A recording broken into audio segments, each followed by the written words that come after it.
વધુ સમય ન લેતા હું વિનંતી કરું છું આજના વક્તા અને મારા મિત્ર ઉન્મેષભાઈને કે આવે અને સુભાષચંદ્ર બોઝની અદાથી આપણને સમજાવે. મંચ પર અને મંચ સમક્ષ ઉપસ્થિત મા ભારતીના સાથી સંતાનો, ભારતીય ઇતિહાસના વાસ્તવિક શિલ્પ અને શિલ્પી ના વિશે ભારતીય સમાજની અંદર જાત જાતના મત પ્રવર્તે છે. છેતરપિંડીઓ જાત જાતની હોઈ શકે. સૌથી કરુણ છેતરપિંડી એ છે કે જ્યારે વ્યક્તિ પોતે પોતાની જાતને જ છેતરવાનો પ્રયત્ન કરે અને જ્યારે પ્રયત્ન સામૂહિક રીતે થાય, જ્યારે એક આખી પ્રજા પોતાની જાતને છેતરવાનો પ્રયત્ન કરે ત્યારે એમાંથી આત્મવંચના અને આત્મશ્રદ્ધાના અભાવનો એક ભાવ ઊભો થતો હોય છે. થોડા જ દિવસોમાં 15મી ઓગસ્ટ આવશે અને પ્રજાને રાષ્ટ્રભક્તિનો એક નશો ચડશે અને પોતાને છેતરતા સામૂહિક છેતરપિંડીના હિસ્સાના ભાવને અભિવ્યક્ત કરતા કેટલાક ગીતો આપણે સાંભળીશું કે દે દી હમે આઝાદી બિના ખડગ બિના ઢાલ, સાબરમતી કે સંત તુને કર દિયા કમાલ. અને મશ્કરી એનાથી આગળ વધશે જ્યારે શબ્દો આવશે કે ચુટકી મેં દુશ્મનો કો દિયા દેશ સે નિકાલ. આદરણીય મહાત્મા ગાંધીના એક લાંબા કાળ ઉપર પથરાયેલા અહિંસક સ્વાતંત્ર્ય સંગ્રામનું પણ અપમાન છે જ્યારે એમ કહીએ આપણે કે ચપટી વગાડી અને અંગ્રેજોને ભારતની બહાર કાઢી મૂક્યા. પણ આ પ્રકારની આત્મવંચના આત્મછલના કરવાને માટે કરુણતા એ છે કે પ્રજાને ધીમે ધીમે છેલ્લા 6-7 દાયકાઓમાં આદત પડી ગઈ છે. અને આજે આપણે વિચાર મંચના માધ્યમ દ્વારા એક કલ્પનાને કસોટીની એરણ ઉપર ચડાવવાની છે, કારણ કે આપણે વાસ્તવ દર્શન કરવા ભેગા થયા છીએ. અને વાસ્તવ દર્શન એ ન કોઈ પુસ્તકનું આંધળું અનુકરણ કરીને થઈ શકે, ન કોઈ વ્યક્તિનું આંધળું અનુકરણ કરીને થઈ શકે. એ ફક્ત ને ફક્ત તર્કને આધારે અને હકીકતોની રોશનીમાં થઈ શકે. એટલે આપણે જે પણ કંઈ વાતો કરીશું એ ફક્ત તર્ક અને હકીકત એ બેના આધારે કરીશું. આપને ક્યાંય એવું લાગે કે ક્યાંક તર્ક દોષ છે કે આપને ક્યાંય પણ એવું લાગે કે અહીંયા માહિતી દોષ છે તો આપ you are most welcome to point it out there and there. અથવા તો આપને ક્યારે એવું લાગે કે આ મુદ્દો એવો છે કે જેના ઉપર મારો મત બહુ ડ્રાસ્ટિકલી જુદો પડે છે, અથવા તો આપને કોઈ પૂરક પ્રશ્ન હોય, આમ તો પ્રશ્નોત્તરી છેલ્લે હોય છે, I will not feel interrupted. આપ અગર વચ્ચે પણ કોઈક પ્રશ્ન કે પૂરક પ્રશ્ન પૂછશો તો my narration will not be interrupted. I welcome it. આપણે કસોટીની એરણ ઉપર ચડાવી આ આત્મછલનાને. આમ તો ભારતીય સ્વતંત્રતાનો ઇતિહાસ તો અંગ્રેજો આવ્યા અને 1857ની પણ 100 વર્ષ પહેલા 1757ના પ્લાસીના મેદાને જંગમાં જીત્યા. સિરાજુદ્દૌલાને હરાવીને જ્યારે રોબર્ટ ક્લાઇવે પલાશ વનનું યુદ્ધ, પ્લાસીનું બેટલ ઓફ પ્લાસીમાં જીત મેળવી ત્યારથી 4-5 વર્ષ પછી જ ચાલુ થઈ ગયું. અને સંન્યાસી વિગ્રહ, ઋષિવર બંકિમચંદ્ર ચટ્ટોપાધ્યાયની અમર રચના જેમાં વંદે માતરમનો ભાવ ભરેલો છે એ સંન્યાસી વિગ્રહનું પ્રતીક છે. ત્યારથી આ સ્વતંત્રતાનો સંઘર્ષ ચાલતો આવે છે.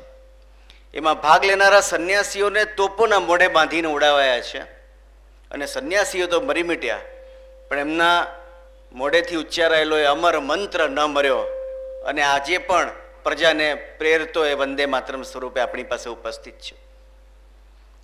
ત્યાર પછી 1857 લગી સતત નાના છૂટા છૂટા સંઘર્ષો ચાલ્યા, પણ 1857માં તો આખું ભારત અને એનો જનમાનસ ખાલી અમીરોનું યુદ્ધ નહોતું, ખાલી ગરીબોનું યુદ્ધ નહોતું, ખાલી રાજવંશોનું યુદ્ધ નહોતું. કારણ કે એના માટે સુભદ્રા દેવી તો કહે છે, મહેલોને દી આગ ઝોંપડીને જ્વાલા સુલગાઈ થી, સ્વતંत्रता की यह चिरगारी अंतर मन से आई थी. सन 57 में चमक उठी थी वह तलवार पुरानी थी, बूढ़े भारत में भी आई फिर से नई जवानी थी. ક્યાં ખૂબ લડી મર્દાની, આમ તો ઝાંસીની રાણીની વાર્તા છે કે ક્યાં ખૂબ લડી મર્દાની વો તો ઝાંસી વાલી રાની હતી. પણ એ સૂત્ર એ યુદ્ધ નું પ્રતીક બનીને ઉભરે છે કે એક આખી પ્રજા ઝૂંપડીથી માંડીને મહેલ લગી એક ચિનગારી ઉઠી.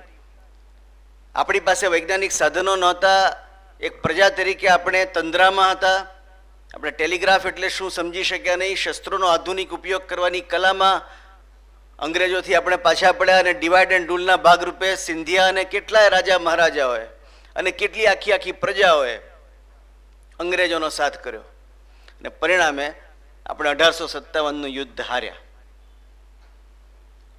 એ પણ સ્વતંત્રતાને અપાવવામાં ક્યાંક એનો ફાળો છે, કારણ કે ઈસ્ટ ઇન્ડિયા કંપની પાસેથી સત્તાના સૂત્રો ત્યાર પછી બ્રિટિશ તાજ પાસે ગયા અને કંપનીનું 100 વર્ષનું આયુષ્ય પતશે અને એનું સામ્રાજ્ય નષ્ટ થશે એમ જ્યોતિષીઓની જે ભવિષ્યવાણી હતી એ વક્ર દ્રષ્ટિએ ખરી પડી કે 100 વર્ષમાં કંપનીનું સામ્રાજ્ય સમેટાયું અને બ્રિટિશ ક્રાઉનનું સામ્રાજ્ય, અંગ્રેજ રાણીનું સામ્રાજ્ય, વિક્ટોરિયાનો ઢંઢેરો બહાર પડ્યો. ત્યાર પછી પણ સતત સંઘર્ષો થતા રહ્યા છે. પણ આપણે જે વાતને વાસ્તવિકતાની એરણ પર ચકાસવાને માટે બેઠા છીએ એ તો છે એ કથા કે જેમાં ચપટી વગાડતા આઝાદી મળી છે, જેમાં બિના ખડગ બિના ઢાલ આઝાદી મળી છે. કે શું એ વાસ્તવિક શિલ્પી છે કે નરબંકાઓની એક ફૌજ સરહદની પારથી ભારતને સ્વતંત્ર કરાવવાને માટે નીકળી પડી, એના દર 2-1 યોદ્ધા હજારોની માત્રામાં રણ મેદાનમાં રોળાઈ ગયા અને ત્યાર પછી આઝાદી રણ મેદાનમાં જીતીને, આમ તો હારીને ત્યાર પછીના આંદોલન સ્વરૂપે જીતીને લવાયેલી છે. જ્યારે એ કથાને આપણે વાસ્તવિકતાની એરણ પર ચડાવીએ ત્યારે આપણે મહાત્મા ગાંધીના ભારતમાં ફરીથી ચરણો પડ્યા. NRI બનીને આવ્યા, નોન રેસિડન્ટ ઇન્ડિયન બનીને આવ્યા, બહુ મોટી લડાઈ દક્ષિણ આફ્રિકામાં જીતીને. દક્ષિણ આફ્રિકાના ઇતિહાસ, સત્યાગ્રહનો જે ઇતિહાસ છે 1914માં એનું દિગ્વિજયનું પૃષ્ઠ છે અને એ જીતની થોડા જ વખત પછી પ્રથમ વિશ્વયુદ્ધ ચાલુ થાય છે અને 1915માં મહાત્મા ગાંધી એ બેરિસ્ટર મોહનદાસ કરમચંદ ગાંધી બનીને ભારતમાં આવે છે અને 1917માં પહેલવહેલું યુદ્ધ અહિંસક રીતે લડાયું અને ખરેખર જીતાયું.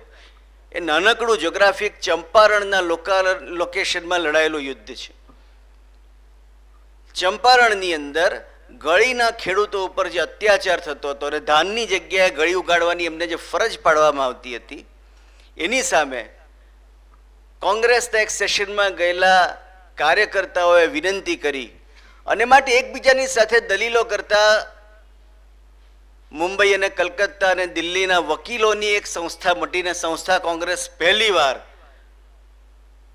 જનમાનસનું, જન સામ્રાજ્યની અંદર, જે જન હૃદયની અંદર સ્થાન મેળવવાને માટેનું પહેલું કદમ ભરે છે મહાત્મા ગાંધીની આગેવાની હેઠળ. એ કદમ છે ચંપારણનો સત્યાગ્રહ. સત્યાગ્રહ માર્જિનલી સક્સેસફુલ થાય છે અને જે ટેક્સેશન છે માફ થાય છે. આવા 2-3 લોકલાઇઝડ વિજયો ચોક્કસ મળે છે. ખેડા સત્યાગ્રહમાં જીત મળે છે, બારડોલી સત્યાગ્રહમાં જીત મળે છે. પણ જે મોટી લડાઈઓ છે, જે મહાત્મા ગાંધીના નેતૃત્વમાં લડાઈ છે, એ ચાલુ થાય છે 1921ના અસહકાર આંદોલનથી. અને ભારતને આઝાદ કરાવવાને માટે ભારતનું યૌવન અને ભારતનું વાર્ધક્ય ભેગું થઈને એક ભીષણ સંગ્રામ માંડે છે. આખું ભારત ચાર્જડ થઈને ભારતને સ્વતંત્ર કરવાના સપના સાથે અંગ્રેજોની સામે સંઘર્ષમાં જોડાય છે.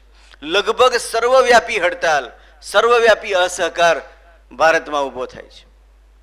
પણ એ લડાઈ તો અમારી હિમાલય જેવી ભૂલ છે ને હજી પ્રજા અહિંસાને માટે તૈયાર નથી એમ કહીને ગાંધીજીએ જ પાછી ખેંચી લીધી છે ચૌરી ચોરા હત્યાકાંડ પછી, કે જેમાં કેટલાક પોલીસ ઓફિસર્સ, કેટલાક કોન્સ્ટેબલ્સને સળગાવી નાખવામાં આવ્યા. એટલે 1921ના યુદ્ધને સફળ કહી શકાય નહીં. ભારતના સ્વતંત્રતા માટે લડાયેલા યુદ્ધોમાંનું ગાંધીજીના નેતૃત્વ હેઠળનું પહેલું યુદ્ધ એ 1921ની અસહકાર ચળવળ છે, જે સંપૂર્ણપણે ગાંધીજીએ પોતે જ પાછી ખેંચી લીધી ને પાછી ખેંચી લેવાને માટે અનશન કરવા પડ્યા. એ રીતે એનો પૂર્ણ વિરામ આવે છે. ત્યાર પછી ગાંધીજી રચનાત્મક પ્રવૃત્તિઓમાં વળે છે. અનેક બીજો વર્ગ ઊભો થાય છે કે જેને ગાંધીજીના આંદોલનમાં ભારતને આઝાદ કરવા માટેનું સ્વપ્ન પરિપૂર્ણ કરવાની તક દેખાયેલી. કોઈક ચંદ્રશેખર આઝાદ, કોઈક ભગતસિંહ, કોઈક બટુકેશ્વર દત્ત, કોઈક રાજગુરુ, એ બધા આઝાદીને માટેના અહિંસક ઉપાયોથી અલગ એવો એક નવો ઇન્ડિયન રિપબ્લિકન આર્મી બનાવીને નવો પ્રયોગ કરે છે. કાકોરી ષડયંત્રના ભાગરૂપે એક અંગ્રેજ ટ્રેનને લૂંટવામાં આવે છે, એમાં ટ્રેનનો ખજાનો લૂંટવામાં આવે છે, અને એક હિન્દુસ્તાન રિપબ્લિકન આર્મી એ પોતાની રીતે એક ખુફિયા સંગઠનના તौर તરીકાઓથી ભારતની આઝાદીને માટે સંઘર્ષરત થાય છે.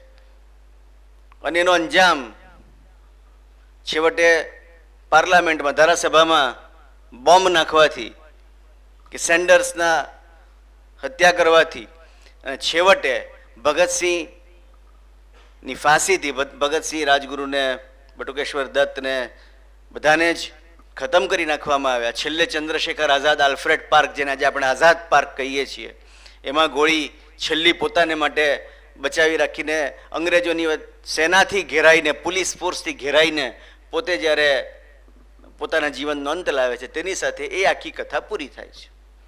એટલે એઓ પણ આઝાદીની લડાઈને જીતવામાં સફળ થઈ શક્યા નથી. વાસ્તવિકતાની એરણ પર એ ઉગ્રવાદી પ્રવૃત્તિ પણ ભારતને, અલબત્ત તેમણે એવા બોમ્બ ધડાકાઓ કરી બતાવ્યા કે જેનાથી અંગ્રેજોના કાનના પડદા ફાટ્યા. એમણે છૂટપૂટ ઓફિસર્સને પોતાની ગોળીનું નિશાન બનાવવાની ક્ષમતા હાંસલ કરી, પણ સર્વવ્યાપી, ભારતવ્યાપી એવી કોઈ લડાઈ લડીને ભારતને આઝાદ કરવામાં એમનું કોઈ બહુ કોન્ક્રીટ યોગદાન છે એવું આપણે એક રોમેન્ટિસિઝમના ભાગરૂપે કહેતા હોઈએ તો બરાબર છે. બાકી ઐતિહાસિક તટસ્થ ઠંડા દિમાગે કરાયેલી મૂલ્યાંકન પદ્ધતિમાં એ વાત સાચી ઠરતી નથી. આ બધું ચાલતું હતું તે દરમિયાનમાં ગાંધીજીએ ફરીથી એક પ્રયોગ કર્યો. 1928-29 બારડોલી સત્યાગ્રહમાં સરદારને જે જીત મળી એનાથી પ્રેરાઈને, કારણ કે નાનકડી લડાઈ હતી, બારડોલીના ખેડૂતો, એક મુઠ્ઠીભર નાનકડા તાલુકાના ખેડૂતોએ ખેડેલો જંગ હતો, અને એમાં આખા ગુજરાતની અને આખા ભારતની તાકાત પડદા પાછળ એમની સાથે હતી. એ લડાઈમાં જે જીત મળી એનાથી ઉત્તેજિત થઈને ગાંધીજીએ નવું યુદ્ધ ઉપાડ્યું. 1930ની અંદર એમણે સોલ્ટ માર્ચ, દાંડી કૂચ કરી, અને મીઠા ઉપરનો જે કર હતો એને દૂર કરવાને માટે એક તર્ક આપીને કે ભાઈ આ એક કારણ છે ઇમિડિયેટ બેટલ માટેનું, પણ છેવટની લડાઈ તો સ્વતંત્રતા માટેની છે. એટલે ભારતીય પ્રજા પોતે અંગ્રેજોના કરનો વિરોધ કરીને પોતાને સ્વતંત્રતા માટે એસર્ટ કરે છે, એ ભાવના સાથે એમણે ગાંધીજીએ લોર્ડ ઇરવિનને કાગળ લખ્યો અને કહ્યું કે તમે જો આ કર નહીં હટાવી લો તો અમે આની સામે આંદોલન કરીશું. ને લોર્ડ ઇરવિને લખ્યું કે આ પોતાના જે રિપોર્ટ આપ્યો છે અંગ્રેજ પાર્લામેન્ટને, એમાં લખ્યું છે એણે સેક્રેટરી ટુ ઇન્ડિયાને કે I am not losing much sleep over Gandhiji's letter. હું ગાંધીના પત્ર ઉપર સહેજ પણ ઊંઘ ખરાબ કરતો નથી.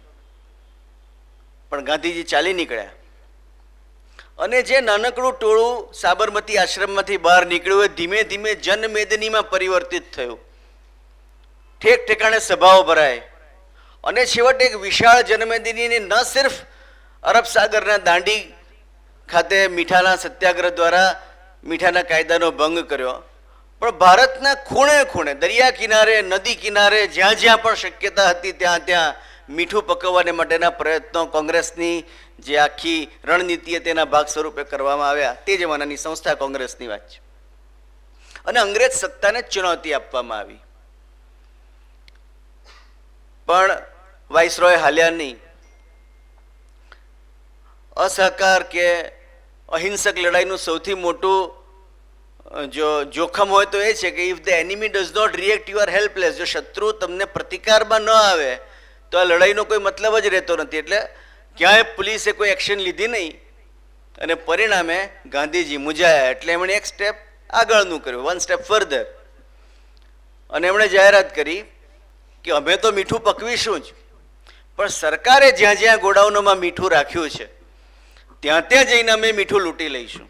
અહિંસક રીતે અમે સરકારી મીઠું લૂંટી લઈશું. અને એની જે પહેલી સોલ્ટ રેડ છે ધારાસણા, દાંડીથી તો 25-30 કિલોમીટરનું જ અંતર થાય, આપણાથી કે બહુ દૂર નથી, ધારાસણા ખાતે પહેલી સોલ્ટ રેડનું આયોજન કર્યું. અને હવે અંગ્રેજોને આ બાબતમાં વધારે આગળ વધવા પણ લાગ્યું નહીં, એટલે એમણે સુરતની કોન્સ્ટેબ્યુલરીમાંથી 30 આર્મ્ડ કોન્સ્ટેબલ્સને મોકલીને ગાંધીજીને કેદ કર્યા.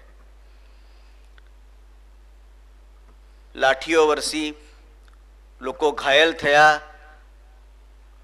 રાષ્ટ્રીય શાયર ઝવેરચંદ મેઘાણીએ ભાવનામાં આવી જઈને લખી પણ નાખ્યું કે રક્ત ટપકતી સો જોડી સમરભૂમિથી આવે, કે સરવરણી સમર સેવિકા કોમલ સેજ બિછાવે, ઘાયલ મરતા મરતા રે માતની આઝાદી ગાવે. પણ એ કેસરવર્ણી સેવિકાઓ સેવા કરતી રહી ને યોદ્ધાઓ ઘાયલ થઈને આવતા રહ્યા, પણ આઝાદી આવી નહીં. લગભગ આખી કમિટી, વર્કિંગ કમિટી હતી કોંગ્રેસની, જેલમાં હતી. અને સોલ્ટ સત્યાગ્રહ જે છે, જેને સોલ્ટ મૂવમેન્ટ કહેવામાં આવે છે, એ મીઠાનો સત્યાગ્રહ, એમાં ગાંધીજીએ છેવટે સમાધાનકારી વલણની ગાંધી ઇરવિન કરાર દ્વારા એ લડાઈને પૂરી કરવી પડી. અને ગાંધી ઇરવિન કરારમાં ગાંધીજી તરફથી એક શરત મૂકવામાં આવી હતી કે જે અનિવાર્ય હતી મંત્રણાના ટેબલ ઉપર, કે કોઈ પણ સંજોગોમાં મીઠા ઉપરનો કર દૂર થવો જોઈએ અને ભારતીયોને મનમાં આવે તેટલું મીઠું પકવવાની અને મીઠું વેચવાની છૂટ હોવી જોઈએ.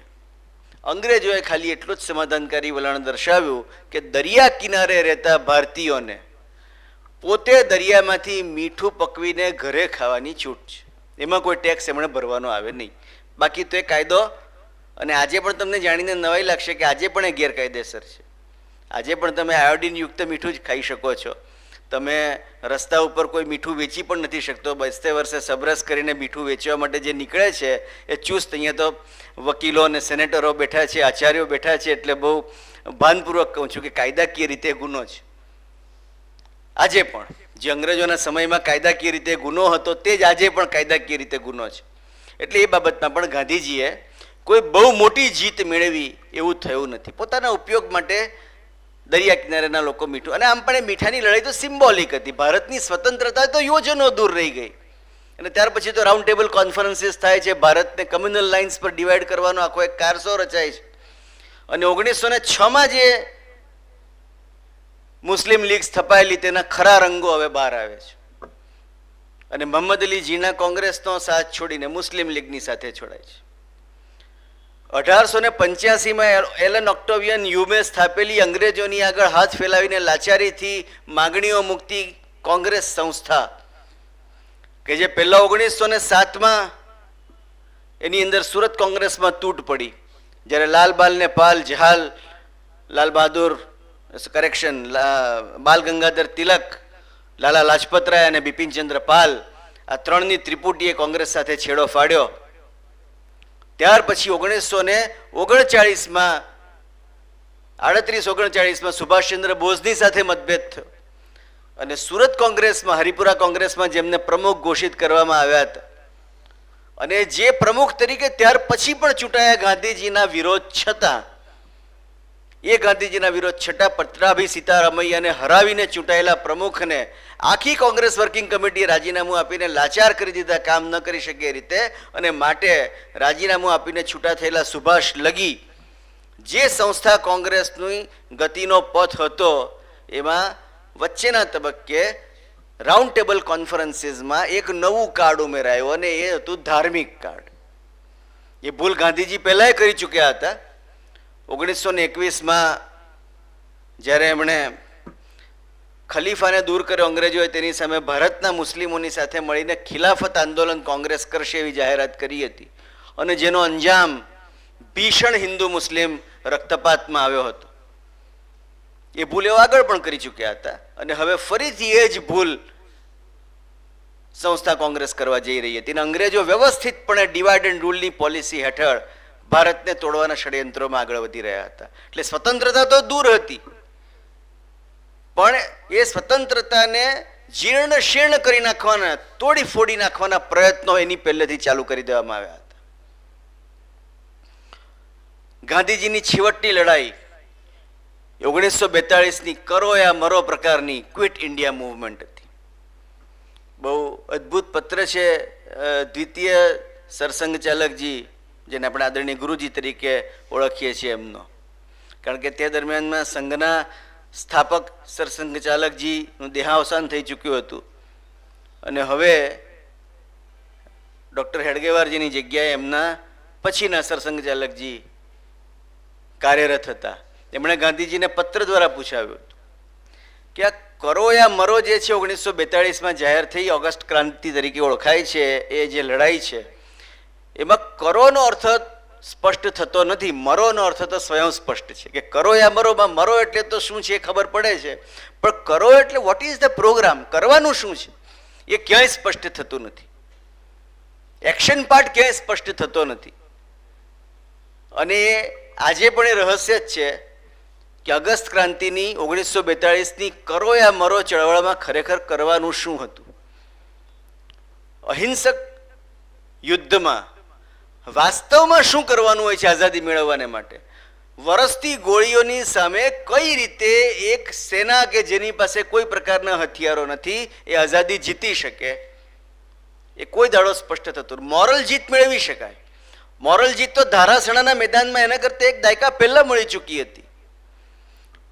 એક અંગ્રેજ પત્રકાર અને એક અમેરિકન પત્રકાર તે જે હાજર હતા ત્યાં આગળ, ને ગાંધીજીની જોડે એક મિસ્ટર વોકર કરીને પત્રકાર તો આખો રસ્તો કેટલુંક ચાલતા કેટલુંક કારમાં પણ આખો રસ્તો કાપતા આવ્યા હતા.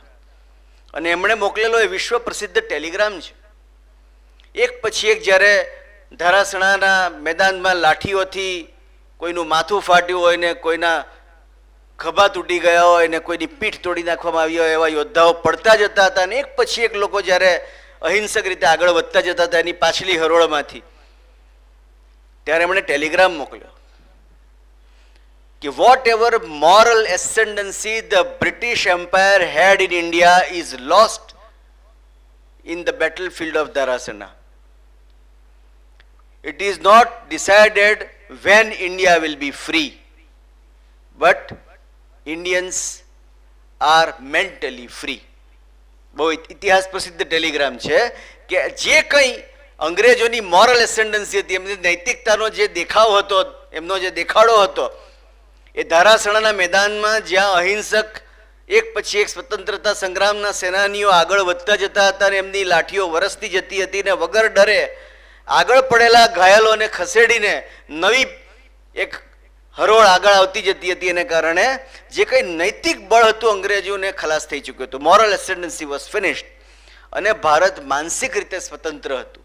પણ એ માનસિક સ્વતંત્રતાને વાસ્તવિક સ્વતંત્રતામાં પરિવર્તિત કરવાની કોઈ પદ્ધતિ એ 1942ના યુદ્ધમાં પણ જોવા મળતી નથી. 1942ની ઓગસ્ટ મહિનાની 8મી 9મીની મધ્યરાત્રિએ જે ધરપકડોનો દોર ચાલ્યો, ગાંધીજીને તો ભાષણ કરવાના તેની પહેલા જ ધરપકડ કરી દેવામાં આવી. એટલે ગાંધીજી ક્યારેય સમજાવી શક્યા નથી કે કરો યા મરોમાં કરોનો અર્થ શું છે. આખી કોંગ્રેસ લીડરશીપને જેલમાં નાખી દેવામાં આવી. પ્રજા છૂટપૂટ પોતાની રીતે વિદ્રોહ કરતી રહી. ક્યારેક કોઈ રેલવે લાઈન ઉખાડી નાખી, ક્યારેક કોઈ પોલીસ ચોકી બાળી નાખી, ક્યારેક કોઈ પોલીસ ચોકી પર તિરંગો ફરકાવી દીધો. કેટલાક જિલ્લાઓમાં અરાજકતા વ્યાપી. બલિયા જેવા કેટલાક જિલ્લાઓને તો લગભગ અંગ્રેજ પ્રેસને જો આપણે તે વખતની વાંચીએ તો the district of Ballia had to be reconquered, જો શબ્દ પ્રયોગ છે કે ફરીથી જીતવા પડ્યા. પણ આ બધાની સામે કોઈ પ્રતિકાર કરીને ભારતને સંપૂર્ણપણે આઝાદ કરી શકે એવી કોઈ પણ શક્યતા લડાઈમાં પાયામાં જ નહોતી. અને એને માટે 1943 આવ્યો એટલે તર્કબદ્ધ રીતે આપણે જોઈ શકીએ છીએ ઇતિહાસના પાનાઓ પર કે wind had gone out of this movement. 1943-44નું Bharat એ સંપૂર્ણપણે શાંત, સંપૂર્ણપણે સંઘર્ષવિહીન અને માનસિક રીતે પોતે સ્વતંત્રતાની રાહ જોતું પણ વાસ્તવિકતાની દ્રષ્ટિએ હતાશ થઈ ચૂકેલું ભારત હતું. તો એ કઈ તાકાત હતી, એ કયું રહસ્ય હતું કે અચાનક જ 15મી ઓગસ્ટ 1947ના દિવસે યુનિયન જેક નીચે આવે છે અને તિરંગો એક ઠેકાણે અને પાકિસ્તાનનો ધ્વજ બીજે ઠેકાણે ઉપર જાય છે. એ કઈ ઐતિહાસિક પૃષ્ઠભૂમિ છે? એનો જવાબ અહીંયા આગળ જે મારી પાછળ જે શબ્દો લખ્યા છે કે ભારતીય સ્વતંત્રતાની વાસ્તવિક શિલ્પી આઝાદ હિન્દ ફૌજને ફાળે જાય છે. અને સુભાષના સ્થાપકના ભાષણોમાંનું સૌથી કરુણ ભાષણ એ 1947ના 15 ઓગસ્ટના બરાબર 2 વર્ષ પહેલા 15 ઓગસ્ટ 1945 દિવસે અપાયેલું ભાષણ છે. યાદ રાખો મિત્રો, 15મી ઓગસ્ટ એટલા માટે નક્કી કરવામાં આવી કે અંગ્રેજો પોતાના વિજયના દિવસને યાદ રાખવા માંગતા હતા. સેકન્ડ વર્લ્ડ વોરના પૂર્ણ થવાનો જે દિવસ હતો, જ્યારે જાપાને શરણાગતિ સ્વીકારી અને દ્વિતીય વિશ્વયુદ્ધનો ઓફિશિયલી અંત આવ્યો, એ દિવસ છે 15 ઓગસ્ટ 1945. અને 2 વર્ષ પછી એ દિવસને યાદગાર બનાવવાને માટે એ દિવસે અંગ્રેજોએ જવાનું નક્કી કર્યું. બાકી જવાના તો સપ્ટેમ્બરમાં હતા. બીજું એક કારણ એ પણ હતું કે ભારતને કબજામાં રાખી શકવું અશક્ય બની ગયેલું રમખાણોને કારણે. ડાયરેક્ટ એક્શન જિન્નાનું અને એની સામે તે જમાનામાં રાષ્ટ્રીય સ્વયંસેવક સંઘના જે કાર્યકર્તાઓએ કરેલી ઝુંબેશો અને પ્રજામાંથી આપોઆપ ઊભો થયેલો આક્રોશ, આ બધાને કારણે ભારતની ભૂમિ ઉપર જવાબદારીપૂર્વક કામ કરવું અશક્ય બની ગયું હતું. માટે પણ જરાક 1-2 મહિના વહેલું 15મી ઓગસ્ટે સ્વતંત્ર કરવાનું લોર્ડ માઉન્ટબેટને નક્કી કર્યું. પણ જે કારણસર સ્વતંત્રતા આવી છે એને માટેના માર્મિક કારણોમાંનું એક 15મી ઓગસ્ટ 1945ના સૌથી કરુણ ભાષણમાંથી મળે છે. જ્યારે ભારતમાં કોઈને કલ્પના નથી કે freedom is round the corner, સ્વતંત્રતા આવવાની તૈયારીમાં છે એવી કોઈને ખબર પણ નથી, ત્યારે ભારત ભૂમિથી દૂર એક પરાજિત સરસેનાપતિ, અને એ પણ જેવો તેવો નહીં, આઈસીએસની એક્ઝામમાં અંગ્રેજો કરતાં વધારે સારું પરફોર્મ કરનારો, ભારતના કોઈ પણ વિશ્વ નેતાએ આજ સુધીમાં જે પણ કંઈ શૈક્ષણિક યોગ્યતાઓ મેળવી છે એના કરતાં ઊંચી શૈક્ષણિક યોગ્યતા મેળવનાર, કદાચ મહર્ષિ અરવિંદની શૈક્ષણિક યોગ્યતા એને સમકક્ષ આપણે કહીએ, પણ એ આધ્યાત્મ પુરુષ વધારે છે. આપણને જ્યારે યાદ આવે છે ત્યારે એ અનુશીલન સમિતિ જાણે કે લગભગ ભૂતકાળ બનીને વિસ્મૃતિના પડદાઓ પાછળ છે, એટલે એમને જનનેતાઓમાં આપણે ગણતા નથી, વધારે તો આપણે આધ્યાત્મિક નેતાઓમાં ગણીએ છીએ. પણ એ કક્ષાના એક નેતાએ પોતે ઉચ્ચારેલા શબ્દો છે. સુભાષ તો આઈસીએસમાં રેન્કર હતા તે જમાનાની ઇન્ડિયન સિવિલ સર્વિસીસમાં, અને ક્યાંય આરામથી બહુ ઊંચી પદવી ઉપર બેસીને એશો આરામની જિંદગી જીવી શકતા હતા. પણ જેણે જંગલો ભમ્યા, જેણે રેગિસ્તાનો ખૂંદ્યા, જેણે પહાડો ઓળંગ્યા, આજે પણ તમે વિચાર કરો કે અહીંયાથી કોઈએ ચાલતા જો જમીન માર્ગે અફઘાનિસ્તાન વટાવીને જર્મની જવું હોય, યુરોપ જવું હોય, તો આજે પણ જેવા તેવાનું કામ નથી, જ્યારે રસ્તાઓ આટલા સારા છે. તો સુભાષે તો કલકત્તાથી તે બર્લિન યગીની યાત્રા કરી છે, અને એ યાત્રા ઓછી હોય તેમ યુરોપના દરિયા કિનારેથી સબમરીનમાં બેસીને આફ્રિકા ઓળંગીને પેસિફિક ઓશનમાં ક્યાંક સબમરીનમાંથી એક સબમરીનમાંથી બીજા સબમરીનમાં જઈને, જર્મન સબમરીનમાંથી જાપાનીઝ સબમરીનમાં જઈને, બાકીનો પ્રવાસ જાપાનની સબમરીનમાં કરીને છેક ટોક્યો પહોંચીને આઝાદ હિંદ ફૌજની કમાન સંભાળી છે. અને વિશ્વના ઇતિહાસમાં એક સબમરીન પરથી બીજી સબમરીન પર જનારો એ પહેલો પુરુષ છે. ઇઝ ધ ફર્સ્ટ એટેમ્પ્ટ કે એક સબમરીનમાંથી કોઈ બીજી સબમરીનમાં જતું હોય, 2 સબમરીન સરફેસ થઈ હોય ને તદ્દન નાનકડી રબર ડીંગીમાં તોફાની મહાસાગરની વચ્ચે એક સબમરીન પરથી, ભલે નાનકડી યાત્રા છે પણ જીવલેણ જોખમોવાળી યાત્રા કરીને આ યાત્રી ત્યાં પહોંચ્યો છે અને સરસેનાપતિ બન્યો છે. ભીષણ યુદ્ધ લડ્યો છે. 40,000 થી 56,000 લોકો લગીના અંદાજ છે આઝાદ હિંદ સેનાના યોદ્ધાઓના. જે અંગ્રેજ ઇતિહાસકારો છે તેમાંના કેટલાક 40,000, કન્ઝર્વેટિવ ઇતિહાસકારો છે 40-42,000ની વચ્ચેના આંકડાઓ આપે છે. અંગ્રેજ અને જાપાનીઝ ઇતિહાસકારોમાંથી જે લોકો થોડા ગણતરીઓમાં સર્વસમાવેશક ગણતરી કરનારા છે, લોકો 56,000નો આંકડો આપે છે. પણ એમાંથી 28,000 યોદ્ધાઓ આહુત થઈ ચૂક્યા છે. આજે પણ તમે ગૂગલ કરી શકો છો. બેટલ ઓફ ઇમ્ફાલ એ વિશ્વના 10 સૌથી ભીષણ રક્તરંજિત યુદ્ધોમાંનું એક છે.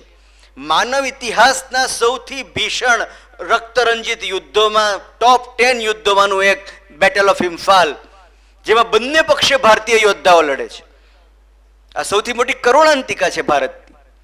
એક તરફથી અંગ્રેજી સેનાના ભારતીય યોદ્ધાઓ અને બીજી તરફથી એમની સામે ભીષણ સંગ્રામમાં જેમણે પોતાની તાજ ઉપરની વફાદારીને ફેંકી દઈને ભારતને સ્વતંત્ર કરવાના શપથ લીધા છે, એવી Indian national army Azad Hind ફૌજના યોદ્ધાઓ એક તરફ એમના જાપાનીઝ સાથીઓ અને બીજી તરફ ઇન્ડિયન આર્મી છે જે બ્રિટિશરોનું એના અંગ્રેજ સાથીઓ અને એક્સિસ ના એટલે કે Australians and New Zealanders and Americans and Russians, આ બધી સેનાઓ બીજી તરફ, એવું બે પ્રચંડ સેનાઓ વચ્ચે ભીષણ યુદ્ધ થાય છે અને one of the bloodiest battles of human history.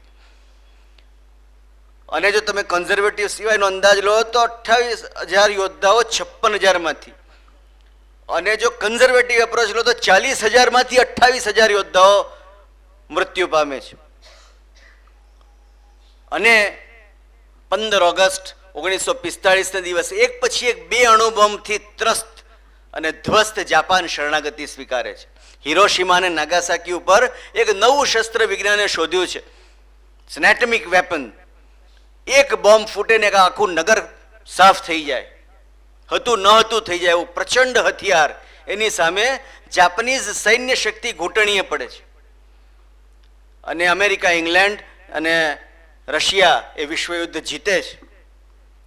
પોતાના હારેલા યોદ્ધાઓને સુભાષ શરણાગતિ સ્વીકારવા માટે મજબૂર કરતા નથી, એને ભેગા કરે છે બાકી રહેલા યોદ્ધાઓને. અને 15મી ઓગસ્ટ 1945 દિવસે પોતાનું છેલ્લું જાહેર પણ અમર પ્રવચન આપે છે અને કહે છે કે આપણે યુદ્ધ હારી ચૂક્યા છીએ, પણ આપણે મહાસંગ્રામ જીતી ચૂક્યા છીએ.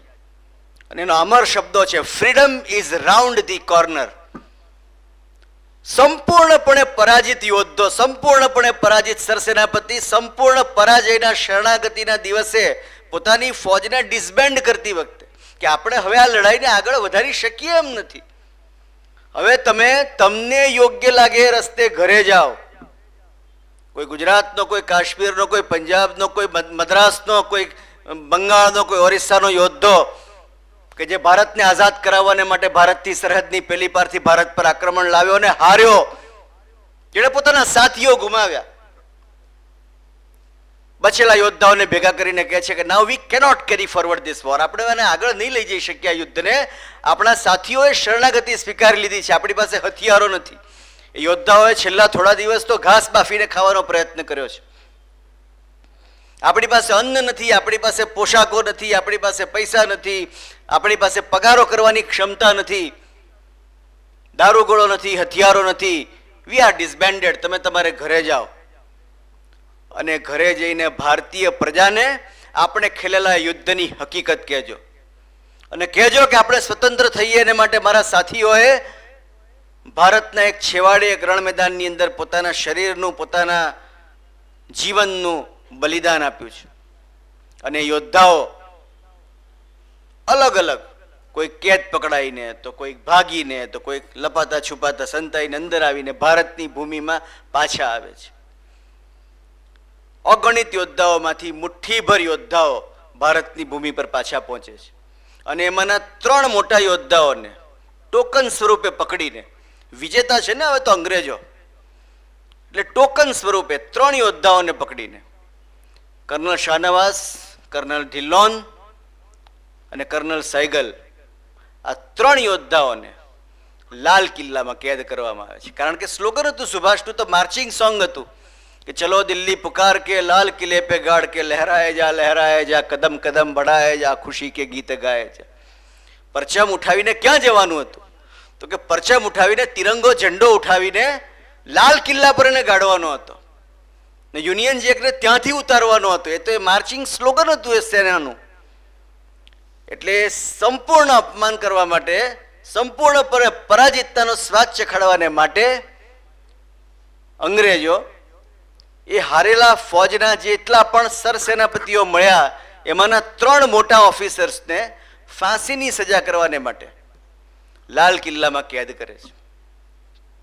અને કેદ કરનારા અંગ્રેજોને તે દિવસે ખબર નથી.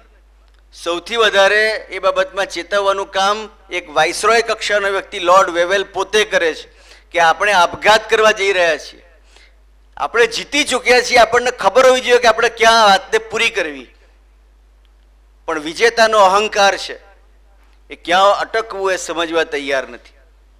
અને એટલા માટે એ 3 યોદ્ધાઓને લાલ કિલ્લામાં કેદ કરવાની ભૂલ કરે છે અને એના ઉપર મુકદ્દમો ચાલુ થાય છે. અને એની સાથે સ્થાનિક સ્વરાજની ચૂંટણીઓ આવવાની છે. એટલે જે સુભાષ બોઝને ખોટે રસ્તે જનારા કહેવામાં જે લોકોએ કોઈ મણા રાખી નહોતી, એ કોંગ્રેસી નેતાઓને પ્રજામત આકર્ષવા માટેની આમાં એક તક દેખાય છે. અને માટે ભુલાભાઈ દેસાઈના વડપણ હેઠળ કોંગ્રેસે એક નાનકડી કમિટી બનાવીને એ સ્વતંત્રતાના સેનાનીઓનો, જેમણે આઝાદ હિન્દ ફૌજનું યુદ્ધ લડ્યું છે, એનો બચાવ કરવા માટેનું એક કામ ચાલુ કરે છે અને પોતાના તરફથી મુકદ્દમો લડે છે.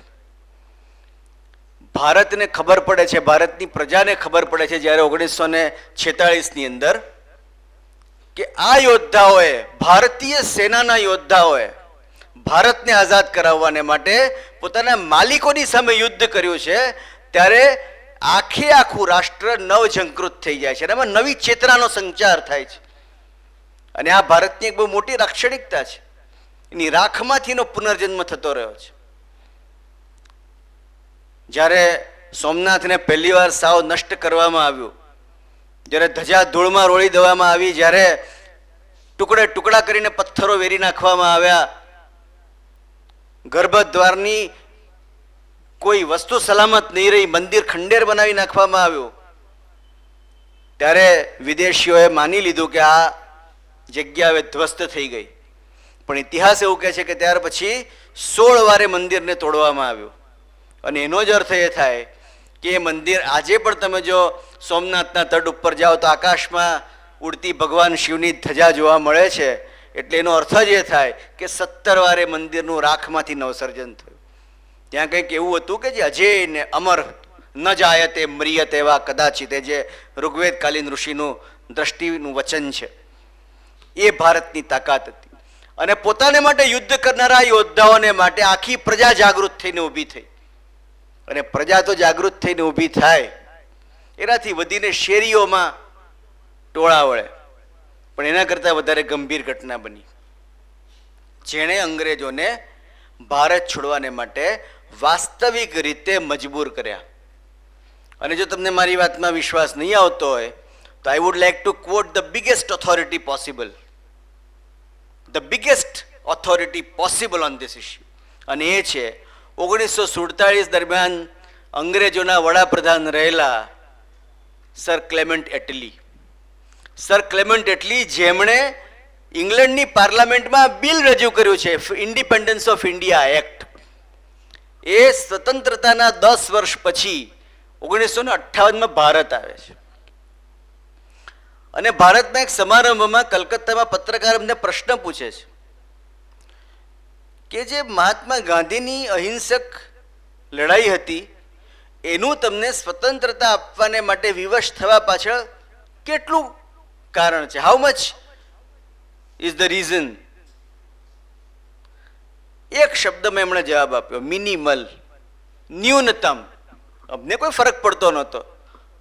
મહાત્મા ગાંધીનું આંદોલન કરે રાખે, અમને કોઈ ફરક પડતો નહોતો. યુનિયન જેક ફરક તો જ રહેવાનો હતો. અને ત્યાર પછી બીજો સવાલ પૂછ્યો પત્રકારે કે તો પછી તમે ભારતને છોડવા માટે વિવશતા કેમ અનુભવી? તમે કેમ ભારત છોડ્યું? એ સોને કી ચિડિયા તમારા હાથમાં હતી, તમે કેમ છોડી દીધી? કેમ યુનિયન જેક સમેટી લીધો? એ પણ કારણ એમણે બહુ ટૂંકમાં આપ્યું. INA, Indian national army. ભારતીય સ્વતંત્રતાની વાસ્તવિક શિલ્પી આઝાદ હિન્દ ફૌજ છે. એ આના કરતાં વધારે કોઈ મોટી ઓથોરિટી જ નથી, કારણ કે જેણે આ સ્વતંત્રતા માટેના દસ્તાવેજો પર હસ્તાક્ષર કર્યા એ 1947માં, 1946-45 થી માંડીને તે ત્યાર પછીના 5 વર્ષ લગી 1950 લગી જે ઇંગ્લેન્ડના પ્રધાનમંત્રી રહ્યા, જેમણે રાણીને એડવાઇસ કરીને ભારતને સ્વતંત્રતા અપાવી, એ પ્રધાનમંત્રીએ પોતે ઉચ્ચારેલા ઐતિહાસિક શબ્દો કરતાં મોટું પ્રમાણ એ કસોટી ઉપર ચોક્કસપણે ખરું ઉતરી શકે જો ક્યાંય પ્રાપ્ય હોય તો. પણ આ એક જ પ્રમાણ પ્રાપ્ય છે કે જે સાબિત કરવાને માટે પૂરતું છે કે ખરેખર ભારતને સ્વતંત્રતા કોણે આપી. એ સ્વતંત્રતા યુદ્ધ હારી ચૂકેલા યોદ્ધાઓએ આપી છે. અને કઈ રીતે આપી? હજી તો આ કથાનો અંતિમ અધ્યાય કે જે સૌથી રોચક છે અને સૌથી અજાણ્યો છે, એ આવવાનો બાકી છે. કે કઈ દિવસે અંગ્રેજોને એમ લાગ્યું કે હવે અશક્ય છે ભારત પર રાજ કરવું. There comes a breaking point in the psyche. જે વિજેતા છે, જે જુલ્મી છે શાસક, એ જ્યારે તૂટી પડે છે ત્યારે ક્ષણ એવી આવે છે કે જ્યારે એને ખબર પડી જાય છે કે હવે તો સમેટવા વગર છૂટકો નથી. એ કઈ ક્ષણ છે ને કઈ રીતે આવે છે? 1946 ની અંદર એક બિલકુલ ઇતિહાસના પાને ખૂણામાં ધરબાઈ ગયેલી હકીકત તરીકે જેને વર્ણવવામાં આવે છે ઘટના થાય છે નેવલ રિવોલ્ટ. INS તલવાર એટલે તે જમાનાનું HMS તલવાર, હર મેજેસ્ટી સર્વિસ, ત્યાર પછીનું નામકરણ Indian national services naval Indian naval સર્વિસીસનું INS તલવાર થયું. એ તલવાર નામનું એક જહાજ છે, મુંબઈના બારામાં નાંગરેલું છે, અને એ જહાજ ઉપર અંગ્રેજ અધિકારીઓનો હુકમ માનવાનો ભારતીય યોદ્ધાઓ, ભારતીય નૌસેનાના યોદ્ધાઓ ઇનકાર કરી દે છે અને યુનિયન જેકને ઉતારી દઈને તિરંગો ઝંડો ફરકાવે છે. ઇન રિસ્પોન્સ ટુ ધેટ જે ટ્રુપ્સને એ ઝંડો ઉતારવાને માટે ને જહાજને પાછું કબજે લેવાને માટે મોકલવાને માટે મુંબઈના ડોકયાર્ડમાંથી યોદ્ધાઓ જવાના છે, એઓ પોતાના અંગ્રેજ ઉપરીઓને માનવાનો ઇનકાર કરી દે છે અને એ આદેશ માનવાનો ઇનકાર કરીને મુંબઈના ડોકયાર્ડમાં એ પોતે તિરંગો ઝંડો ફરકાવે છે અને અંગ્રેજ અધિકારીઓને કેદ પકડે છે.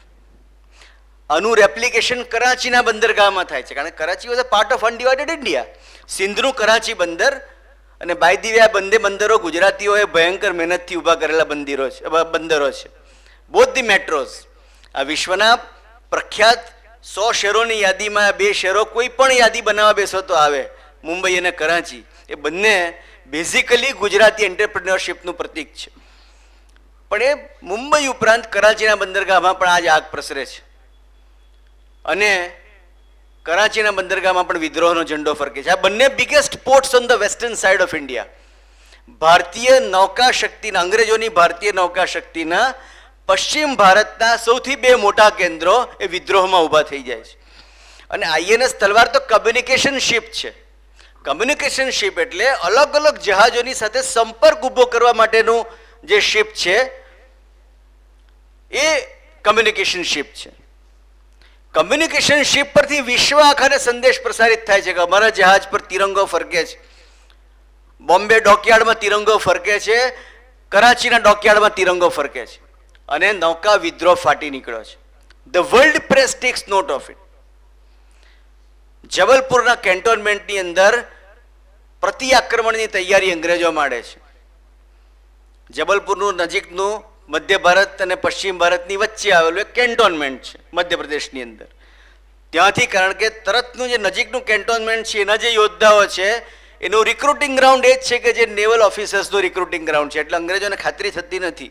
એટલે મધ્ય ભારતના યોદ્ધાઓ મોકલીને, કે જેમને નૌકા સેના સાથે કોઈ લેવા દેવા નથી, એવા પ્રકારના યોદ્ધાઓને મોકલીને નૌકા વિદ્રોહને કચડવાની યોજના વાઇસરોય બનાવે છે. The last viceroy, Lord Wavell, is also Field Marshal Wavell. He was a General Wavell. એ પોતે જ નખશીખ યોદ્ધો છે. He was Churchill's man. Lord Mountbatten તો પછીથી આવે છે. પણ લોર્ડ વેવેલ જ્યારે યોજના બનાવે છે ત્યારે મધ્ય ભારતના યોદ્ધાઓને મોકલવાની યોજના બનાવે છે અને જબલપુરની મિલિટરી કેન્ટોનમેન્ટ એ આદેશો માનવાનો ઇનકાર કરી દે છે કે અમે અમારા ભારતીય ભાઈઓ ઉપર શસ્ત્રો ચલાવવા માંગતા નથી. બીજા કોઈ પણ કેન્ટોનમેન્ટમાં પ્રયોગ કર્યા વગર છેલ્લું ગેમ્બલ ખેલાય છે બોમ્બે પોલીસ. અને ઇતિહાસના પાને ખાલી એક વાક્યમાં ધરબાઈ ગયેલી ઘટના બોમ્બે પોલીસ રિવોલ્ટ, કે મુંબઈ પોલીસ પણ પોતાના ભારતીય નૌકા સાથી દળના યોદ્ધાઓ ઉપર હથિયાર ચલાવવાનો ઇનકાર કરી દે છે અને એના કરતાં કંઈક વધારે કરે છે. મુંબઈની પ્રખ્યાત મલાબાર હિલની ઉપર આવેલું British police commissioner of Bombay પોલીસનું મકાન, અને એમાંથી નીચે ઉતરતી 2 ગાડીઓ, એકમાં એમના ધર્મપત્ની ને એમના સહેલી, અને એની આગળ એક જીપ, જે એસ્કોર્ટ જીપ ભારતીય યોદ્ધાઓ વાળી, ને બાજુમાં એક નામ પૂરતો એક અંગ્રેજ પોલીસ ઓફિસર બેઠેલો, અને બાકીનો ડ્રાઈવર ભારતીય અને પાછળના યોદ્ધાઓ ભારતીય. એસ્કોર્ટ જીપ અને એક ગાડી મલાબાર હિલ ઉતરી રહી છે અને 1942ની લડાઈ હારેલા સમાજવાદીઓ જેમને મુસ્લિમ લીગના ડાયરેક્ટ એક્શનની સામે પૂરેપૂરી તૈયારી સાથે પ્રતિકાર કરવાનો હતો એવા મુંબઈ શહેરના સંઘના જે સ્વયંસેવકો, કેટલાક સમાજવાદીઓ, કેટલાક મુંબઈની મિલના સામાન્ય મજૂરો અને એમના નેતૃત્વમાં કેટલાક મુંબઈ પોલીસના ફૂટેલા ઓફિસર્સ જે સ્વતંત્રતા સંગ્રામમાં જોડાઈ ચૂકેલા હતા, એ લોકોએ વાહનોને અટકાવે છે. જીપ પસાર થઈ જાય છે કારણ કે ડ્રાઈવર ભારતીય છે, એને ખબર છે કે અહીંયા અટકવાનું નથી, મારે પાછળની ગાડી અટકવાની છે. અને પાછળની જે કાર છે અટકે છે અને ટોળું એક જ માગણી કરે છે, આઝાદ હિન્દ ફૌજનું સૂત્ર, એની રણ હાક છે જય હિન્દ. જય હિન્દ બોલો અને આગળ જાઓ. એ બે અંગ્રેજ લલનાઓ, જેમાંના એક ધર્મપત્ની છે મુંબઈના પોલીસ કમિશનરના, એ ગાડીમાં ઊભા થઈને જ્યારે જય હિન્દ બોલે છે ત્યારે અંગ્રેજ સામ્રાજ્ય એના પાયા સમેત કકડભૂસ થઈ જાય છે. કે જો અંગ્રેજ પોલીસ કમિશનરની ધર્મપત્ની જય હિન્દ બોલ્યા વગર એક પગલું આગળ ભરી શકવાની ન હોય તો where is the British writ, where is the British might? ક્યાં છે એની તાકાત, ક્યાં છે એનો અધિકાર, ક્યાં છે એનો રાજદંડ, કયો યુનિયન જેક? અને પરિણામે સર સ્ટેફર્ડ ક્રિપ્સ બીજી વાર મારતે વિમાને પાછા આવે છે. ત્યાર લગીમાં વિમાનમાં આવવાનું ચાલુ થઈ ગયું છે ઇંગ્લેન્ડથી. હવે તો આગબોટોમાં કોઈ આવતું નથી. 1946-47 વિમાનમાં આવે છે. ઇવન માઉન્ટ બેટન વિમાનમાં આવ્યા છે ભારત પહેલી વાર. સર સ્ટેફર્ડ ક્રિપ્સ પહેલી વાર આવ્યા ત્યારે જાહેરમાં આવ્યા અને 1946 બીજી વાર આવે છે ત્યારે ખાનગીમાં આવે છે. અને ક્લેમેન્ટ એટલીના ખાસ દૂત તરીકે આવે છે to take stock of the situation, કે ભયંકર પરાજય, અંગ્રેજ સત્તાનો ખાના ખરાબી વાળો, એની જગ્યાએ એક ઓર્ડર્ડ રિટ્રીટ, મળી સમજીને સ્વતંત્રતા આપીને જવાનું કોઈક ઠરાવ દ્વારા, એવો કોઈક ઓર્ડર્ડ રિટ્રીટ શક્ય છે કે કેમ તે ચકાસવા આવે છે. અને રિપોર્ટ ટેબલ થાય છે બ્રિટિશ પાર્લામેન્ટમાં 1946, જેને આધારે ઇન્ડિપેન્ડન્સ ઓફ ઇન્ડિયા એક્ટ પસાર થાય છે. અને એમાં લખે છે કે 1 million British soldiers of British European origin can only hold India. આજે જે ભારત છે 1946નું, એને જો અંગ્રેજોએ કાબૂમાં રાખવું હોય તો 10 લાખ અંગ્રેજ યોદ્ધાઓને ભારતમાં ઊભા રાખીને જે શક્ય છે. હવે 1600 સાલમાં ઈસ્ટ ઇન્ડિયા કંપની સ્થપાઈ અને 1618 એને પહેલો સુરતમાં ફેક્ટરી સ્થાપવાનો પરવાનો મળ્યો અને જે પહેલવહેલા અંગ્રેજો સુરતના કિનારે ઉતર્યા, કેપ્ટન હોકિન્સથી માંડીને તે 1948-49 જે છેલ્લો અંગ્રેજ છોડી ગયો ભારત ગેટવે ઓફ ઇન્ડિયામાંથી ઊંધો. ગેટવે ઓફ ઇન્ડિયા ખરેખર તો આમ અંદર આવવા માટે બનેલું હતું, પણ છેલ્લો અંગ્રેજ યોદ્ધો ગેટવે ઓફ ઇન્ડિયામાંથી ઊંધો ગયો છે. છત્રપતિ શિવાજીની તલવાર પણ આમ બહાર જતો રસ્તો પણ બતાવે છે કે આમથી જવાનું છે. એ રસ્તામાંથી જ્યારે છેલ્લો સ્કોટિશ હાઇલેન્ડ ઇન્ફેન્ટ્રીનો યોદ્ધો નીકળ્યો છે, એ બંનેને પણ માંડી લો સરવાળામાં 1600ની અંદર જે આવેલો હતો તે કપ્તાનથી માંડીને તે 1948-49 જે છેલ્લો સોમાનભેર અંગ્રેજ દરવાજામાંથી બહાર નીકળ્યો, બંનેને સરવાળામાં માણી લો તો પણ એ સરવાળો 10 લાખ થતો નથી. આખી અંગ્રેજ પ્રજામાંથી કુલ 10 લાખ લોકો ક્યારેય ભારત પર ઉતર્યા જ નથી. અને રિપોર્ટ એમ કહે છે કે 10 લાખ 1 મિલિયન એટલે 10 લાખ શસ્ત્ર સજ્જ અંગ્રેજ યોદ્ધાઓ વગર ભારતને કબજે રાખવું અશક્ય છે. અને એટલા માટે નીકળવાનો રાજમાર્ગ એ છે કે ભારતના ટુકડા કરીને એને બળતું છોડીને, બળતું ઘર કૃષ્ણાર્પણ કરીને, બિસ્તરા પોટલા બાંધીને ગેટવે ઓફ ઇન્ડિયામાંથી બહાર જાઓ. આ છે ભારતીય સ્વતંત્રતા પાછળનું વાસ્તવિક કારણ. અને એની વાસ્તવિક શિલ્પી એ છે ભારતીય આઝાદ હિન્દ ફૌજ, કે જેના યોદ્ધાઓએ રક્તરંજિત સંગ્રામમાં દૂર in the far East corner of India આ યુદ્ધ ખેલ્યું. અને આપણે ઇતિહાસમાં એમ કહીએ છીએ કે ભારતના પહેલા નેતા, જે પ્રધાનમંત્રી, એવો ઇતિહાસના પુસ્તકમાંથી જો જવાબ લખવાનો હોય, આપણે શ્રી જવાહરલાલ નહેરુનું નામ લખીએ. પણ 2 દ્વીપ, આંદામાન્સ અને નિકોબાર, એ બંને દ્વીપો એને આઝાદ અને સ્વરાજ નામે ભારતના કબજામાં લઈને એના ઉપર તિરંગો ઝંડો લહેરાવીને એ ઝંડાને સલામી આપતા ઉભેલા ગાર્ડમાં ઉભેલા પોતાના રાષ્ટ્રની તલવારો અને બંદૂકો લઈને ઉભેલા પોતાના રાષ્ટ્રના યુનિફોર્મમાં સજ્જ ભારતીય સિપાહીઓની સલામી લેતા સુભાષચંદ્ર બોઝ જે આરઝી હકુમતના પ્રધાનમંત્રી હતા એ મારી નમ્ર સમજ મુજબ ભારતીય ઇતિહાસના આધુનિક પહેલા પ્રધાનમંત્રી ઠરે. જો સંપૂર્ણ વાસ્તવિકતાની એરણ ઉપર તમારે ચકાસવું, ત્યાર પછી એ બંને દ્વીપો અંગ્રેજોએ ફરીથી કબજે લીધે અલગ વાત છે.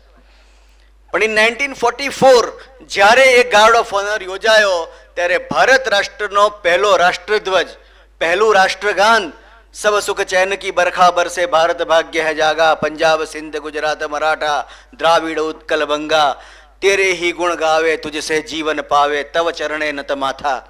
એ જ ટ્યુન પર ભારતનું આજનું રાષ્ટ્રગીત છે, જનગણ મન અધિનાયક જય.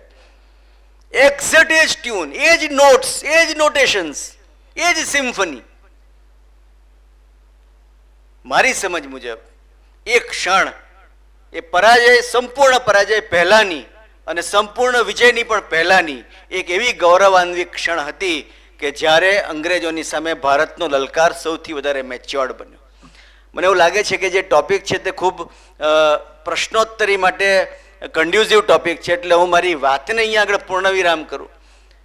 પણ મેં તમારી આગળ તર્કને આધારે, ન કોઈ પુસ્તકોને આધારે, કારણ કે પુસ્તકો મેં ही नहीं लिखी गई इसकी कहानी, हर सफल पंथी यही विश्वास ले उस पर चढ़ा है, तू उसी पर आज अपने पंथ का अवधान कर ले, पूर्व चलने के तू राही राह की पहचान कर ले. એ મુજબ મેં તર્કને આધારે, ન કોઈ પુસ્તકને આધારે અને ન કોઈ વ્યક્તિ પૂજાને આધારે, ફક્ત તર્કને આધારે આજે એ સિદ્ધ કરવાનો તમારી આગળ પ્રયત્ન કર્યો છે કે ભારતીય ઇતિહાસમાં ભારતીય સ્વતંત્રતાની વાસ્તવિક શિલ્પી એ એની આઝાદ હિન્દ ફોજ છે, જે લડીને પણ જીતી શકે, હારીને પણ જીતી શકે એવી આ ફોજ અને એના યોદ્ધાઓને નમન કરીને અને એના મહાનાયક સુભાષને, કે જે બાય ધ વે એનસીસીના પણ પુરોગામી સંસ્થા યુનિવર્સિટી કોરના પણ પહેલા કેડેટ હતા. સાચી વાત છે, એમણે જે વાત કરી મિત્રએ, એવો બે મુદ્દા કહે છે. એક મુદ્દો છે કે બીજા વિશ્વયુદ્ધને અંતે લગભગ there was no victor, both were defeated, both parties were defeated. કેટલાક યુદ્ધો એવા હોય કે જેમાં ખરેખરો કોઈ વિજેતા હોતો નથી, એટલે અંગ્રેજ સામ્રાજ્યને પણ મરણતોલ ઘા વાગેલો હતો અને એમની પાસે 10 લાખ યોદ્ધાઓ નહોતા, નહીં તો નહીં છોડતે. 10 લાખ યોદ્ધાઓ નહીં હતા એમાં તમારી વાત સાથે હું સંમત છું કે એડોલ્ફ હિટલરે જે આક્રમણ કરેલું હતું એના પરિણામ રૂપે યુરોપની અંદર તો ઇંગ્લેન્ડમાં ટ્રામ ચલાવવા માટેના માણસો નહોતા. એવી હાલત હતી કે સ્કોટલેન્ડમાં ખેતી કરવાને માટે યુદ્ધની વિધવાઓને ભેગી કરીને અને સ્ત્રીઓને ભેગી કરીને ટ્રેક્ટર ચલાવતી પલટન બનાવવામાં આવતી હતી અને બિચારાઓ ખેતી કરીને અનાજ ઉગાડતા હતા. ત્યાં 10 લાખ યોદ્ધાઓ ભારતમાં ઊભા રાખવા એમને માટે શક્ય નહોતા. એ વાત સાથે સંમત છું. એ થોડું ડિસ્પ્યુટેડ છે એટલા માટે કે સુભાષબાબુ પોતે પ્રિય ચિત્તરંજન દાસના ચેલા હતા અને ગાંધીજીને પહેલી વાર મળવા ગયા ભારતમાં આવીને 1922માં, ત્યારે ગાંધીજીએ પોતે જ કહેલું કે તમે મારા અનુયાયી બની શકો એવી કોઈ શક્યતા જ નથી. અને જ્યારે કલકત્તા અધિવેશન મળ્યું કોંગ્રેસનું, ત્યારે સુભાષચંદ્ર બોઝે એક વોલન્ટિયર કોરની સ્થાપના કરેલી, અને વીસી કહેવાતું હતું, અને એમાં જનરલ સુભાષ બોઝ એમ કરીને વીસી તરીકે પોતે એમના પત્ર, વોલન્ટિયર કોર ઓફ કોંગ્રેસ એના પત્ર લખ્યા અને ગાંધીજી એમની ખૂબ ટીકા કરેલી, બંટરામ સરકસ કરીને ઉતારી પાડેલા. ઇફ યુ રિકોલ તે જમાનાનો આખો પત્ર વ્યવહાર ગાંધીજીનો. એટલે ગાંધી અનુયાયી તરીકે, ગાંધીજી એમને આઈડિયોલોગ તરીકે ક્યારેય સ્વીકાર્ય નહોતા. ગાંધીજી એમને એક માસ લીડર તરીકે સ્વીકાર્યા હતા કે એક એવા માણસ કે જેની પાછળ આખું જનમાનસ ચાલી નીકળે છે અને કાશ્મીરથી કન્યાકુમારીને પોરબંદરથી છેક આસામ લગી જેમના અનુયાયીઓ છે, એટલે એ તરીકે એમને સ્વીકાર્યા હતા. પણ પેલો જે આપનો મુદ્દો છે કે ગાંધીજીના પ્રભાવમાં અંગ્રેજ ફોજે આ આક્રમણ કરવાનો ઇનકાર કરી દીધો, એ પણ ખાસું ડિબેટેબલ છે. જ્યારે 1941માં ભારતમાંથી ભાગીને એક મૌલવીનો વેશ બનાવીને પોતાના ઘરમાંથી ભાગીને અંગ્રેજ સત્તાની આંખમાં ધૂળ નાખીને સુભાષ ટ્રેન રસ્તે પાકિસ્તાન, એટલે આજનું પાકિસ્તાન, ત્યારનું તો અખંડ ભારત, એ ઓળંગીને અફઘાનિસ્તાન ગયા. ત્યાંથી પછી જમીન માર્ગે બર્લિન ગયા. બર્લિનમાં એમણે સૌથી પહેલી ઇન્ડિયન વોલન્ટિયર કોરની સ્થાપના કરી અને એ જે છે ઓર્ગેનાઇઝેશન, તે વખતે ટોક્યોના જે ત્યાં આગળના રાજદૂત હતા એમણે એક સ્ટડી કન્ડક્ટ કરાવ્યો ભારતમાં ખાનગીમાં, અને એ સ્ટડી જે કન્ડક્ટ કરાયો તેમાં ભારતીય જે યુદ્ધ કેદીઓ હતા એમનું બહુ વિશદ સાયકોલોજીકલ એનાલિસિસ કરવામાં આવ્યું, અને એને આધારે એવું સાબિત કરવામાં આવ્યું કે આ જે યોદ્ધાઓ છે એમના ઉપર ગાંધીજીની કોઈ અપીલ નથી. આ બહુ રસિક જાપાનીઝ તારણ છે, અને વિશ્વયુદ્ધ દરમિયાન કરવામાં આવેલું તારણ છે કે ખરેખર જો જાપાન ભારત પર હુમલો કરે અને ભારતના કોઈ ભાગને જો જાપાન કબજામાં લે, સુભાષચંદ્ર બોઝના આવવા પહેલાંની વાત છે, જાપાન આવવા પહેલાંની, રાસ બિહારી બોઝ જ્યારે અને કેપ્ટન મોહનનાથ જ્યારે આઝાદીન ફોજના કરતા હરતા હતા ત્યારની વાત છે કે જ્યારે એ લોકોએ કોઈ એગ્રેસિવ એક્શન લીધેલું જ નહીં. એ તો 5-7 હજાર લોકોની નાનકડી ફોજ હતી, ઇન્સિગ્નિફિકન્ટ. પણ જો ભારતને કબજે લેવાનો વારો આવે તો ગાંધીજીની પાછળ કેટલી ફોજ જાય? તો એનો જવાબ હતો કે બેર મિનિમમ જે પંજાબી સાયકી હતી, યોદ્ધાઓમાંથી ખાલી એક જ પ્રજા ગાંધીજીની પાછળ પાગલ હતી, અને એ હતી સરહદના પઠાણો. ખાન અબ્દુલ ગફાર ખાનના જે ખુદાઈ ખિદમતગારો હતા, they were the only martial people who were mad after Gandhiji and his non-violent means.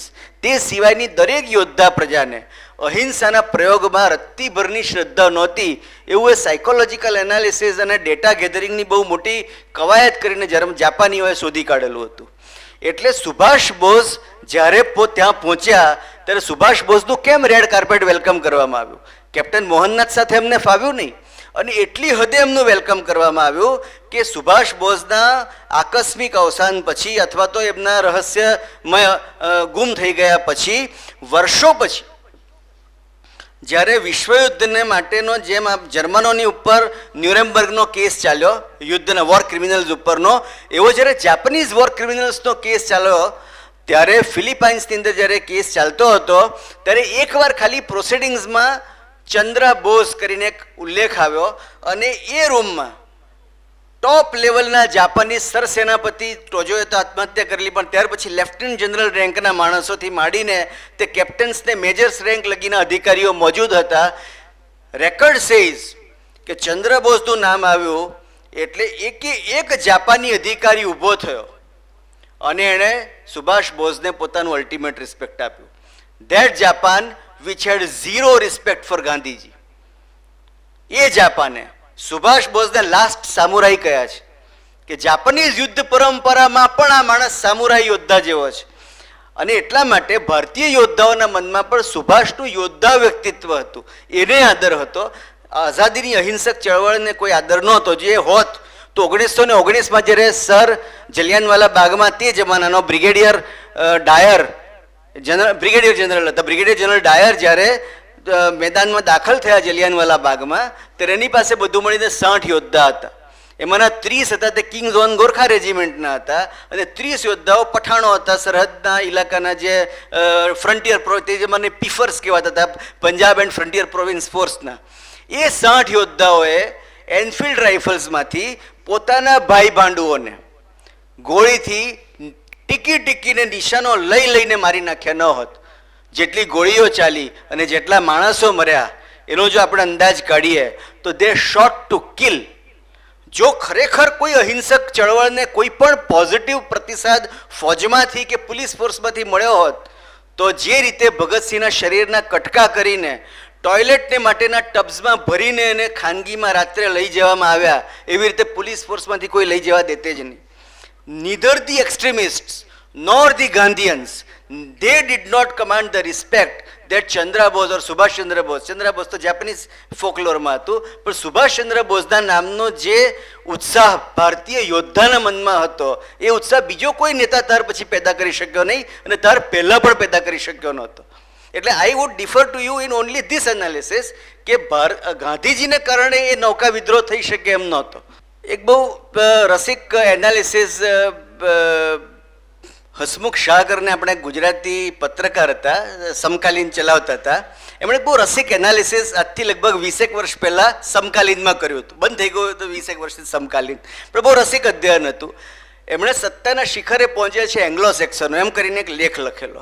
એમાં એમણે એંગ્લો સેક્સન હિસ્ટ્રી અને મેકિયાવેલીના થિયરીઝ પરથી એમણે તારણ કરેલું કે there are no friends and foes in politics, permanent are only your interest. એનું પ્રગટીકરણ હતું કે જ્યારે સ્પેનિશો એમની સામે ગયા અને સ્પેનિશ આર્માડાએ 1400 ને 1500ની સદીમાં ઇંગ્લેન્ડ તરફ પ્રયાણ કર્યું ત્યારે એમણે ફ્રેન્ચોને પોતાની સાથે રાખ્યા, પોર્ટુગીઝોને પોતાની સાથે રાખ્યા, જર્મનોને અને રશિયનોને પોતાની સાથે રાખ્યા અને સ્પેનિયાળોનો પરાજય કર્યો. એ પરાજય પછી તરત નેપોલિયનનો યુગ આવે છે. નેપોલિયન જ્યારે ઊભો થયો ત્યારે હવે સ્પેનિશોની જોડે જોડાયા. જે સ્પેનિશોને હરાવવાને માટે એમણે ફ્રેન્ચોની મદદ લીધી હતી, હવે ફ્રેન્ચોને હરાવવાને માટે સ્પેનિશ, રશિયન, જર્મન આ બધાની મદદ લીધી. ત્યાર પછી બબ્બે વિશ્વયુદ્ધોમાં જર્મની ઊભું થયું ત્યારે એને હરાવવાને માટે એમણે જે સ્પેનિશની, એમણે ફ્રેન્ચની, એમણે રશિયનોની મદદ લીધી. ત્યાર પછી રશિયા ઊભું થયું તો રશિયાને હરાવવાને માટે એમણે મુસ્લિમોની, કારણ કે છેવટે તો મુજાહિદીનો તો અફઘાન મુજાહિદીનો તો ઇન્ટરનેશનલ મુસ્લિમ ફોર્સ હતો એટલે મુસ્લિમોની મદદ લીધી, એમણે જર્મનોની મદદ લીધી, એમણે ફ્રેન્ચોની મદદ લીધી.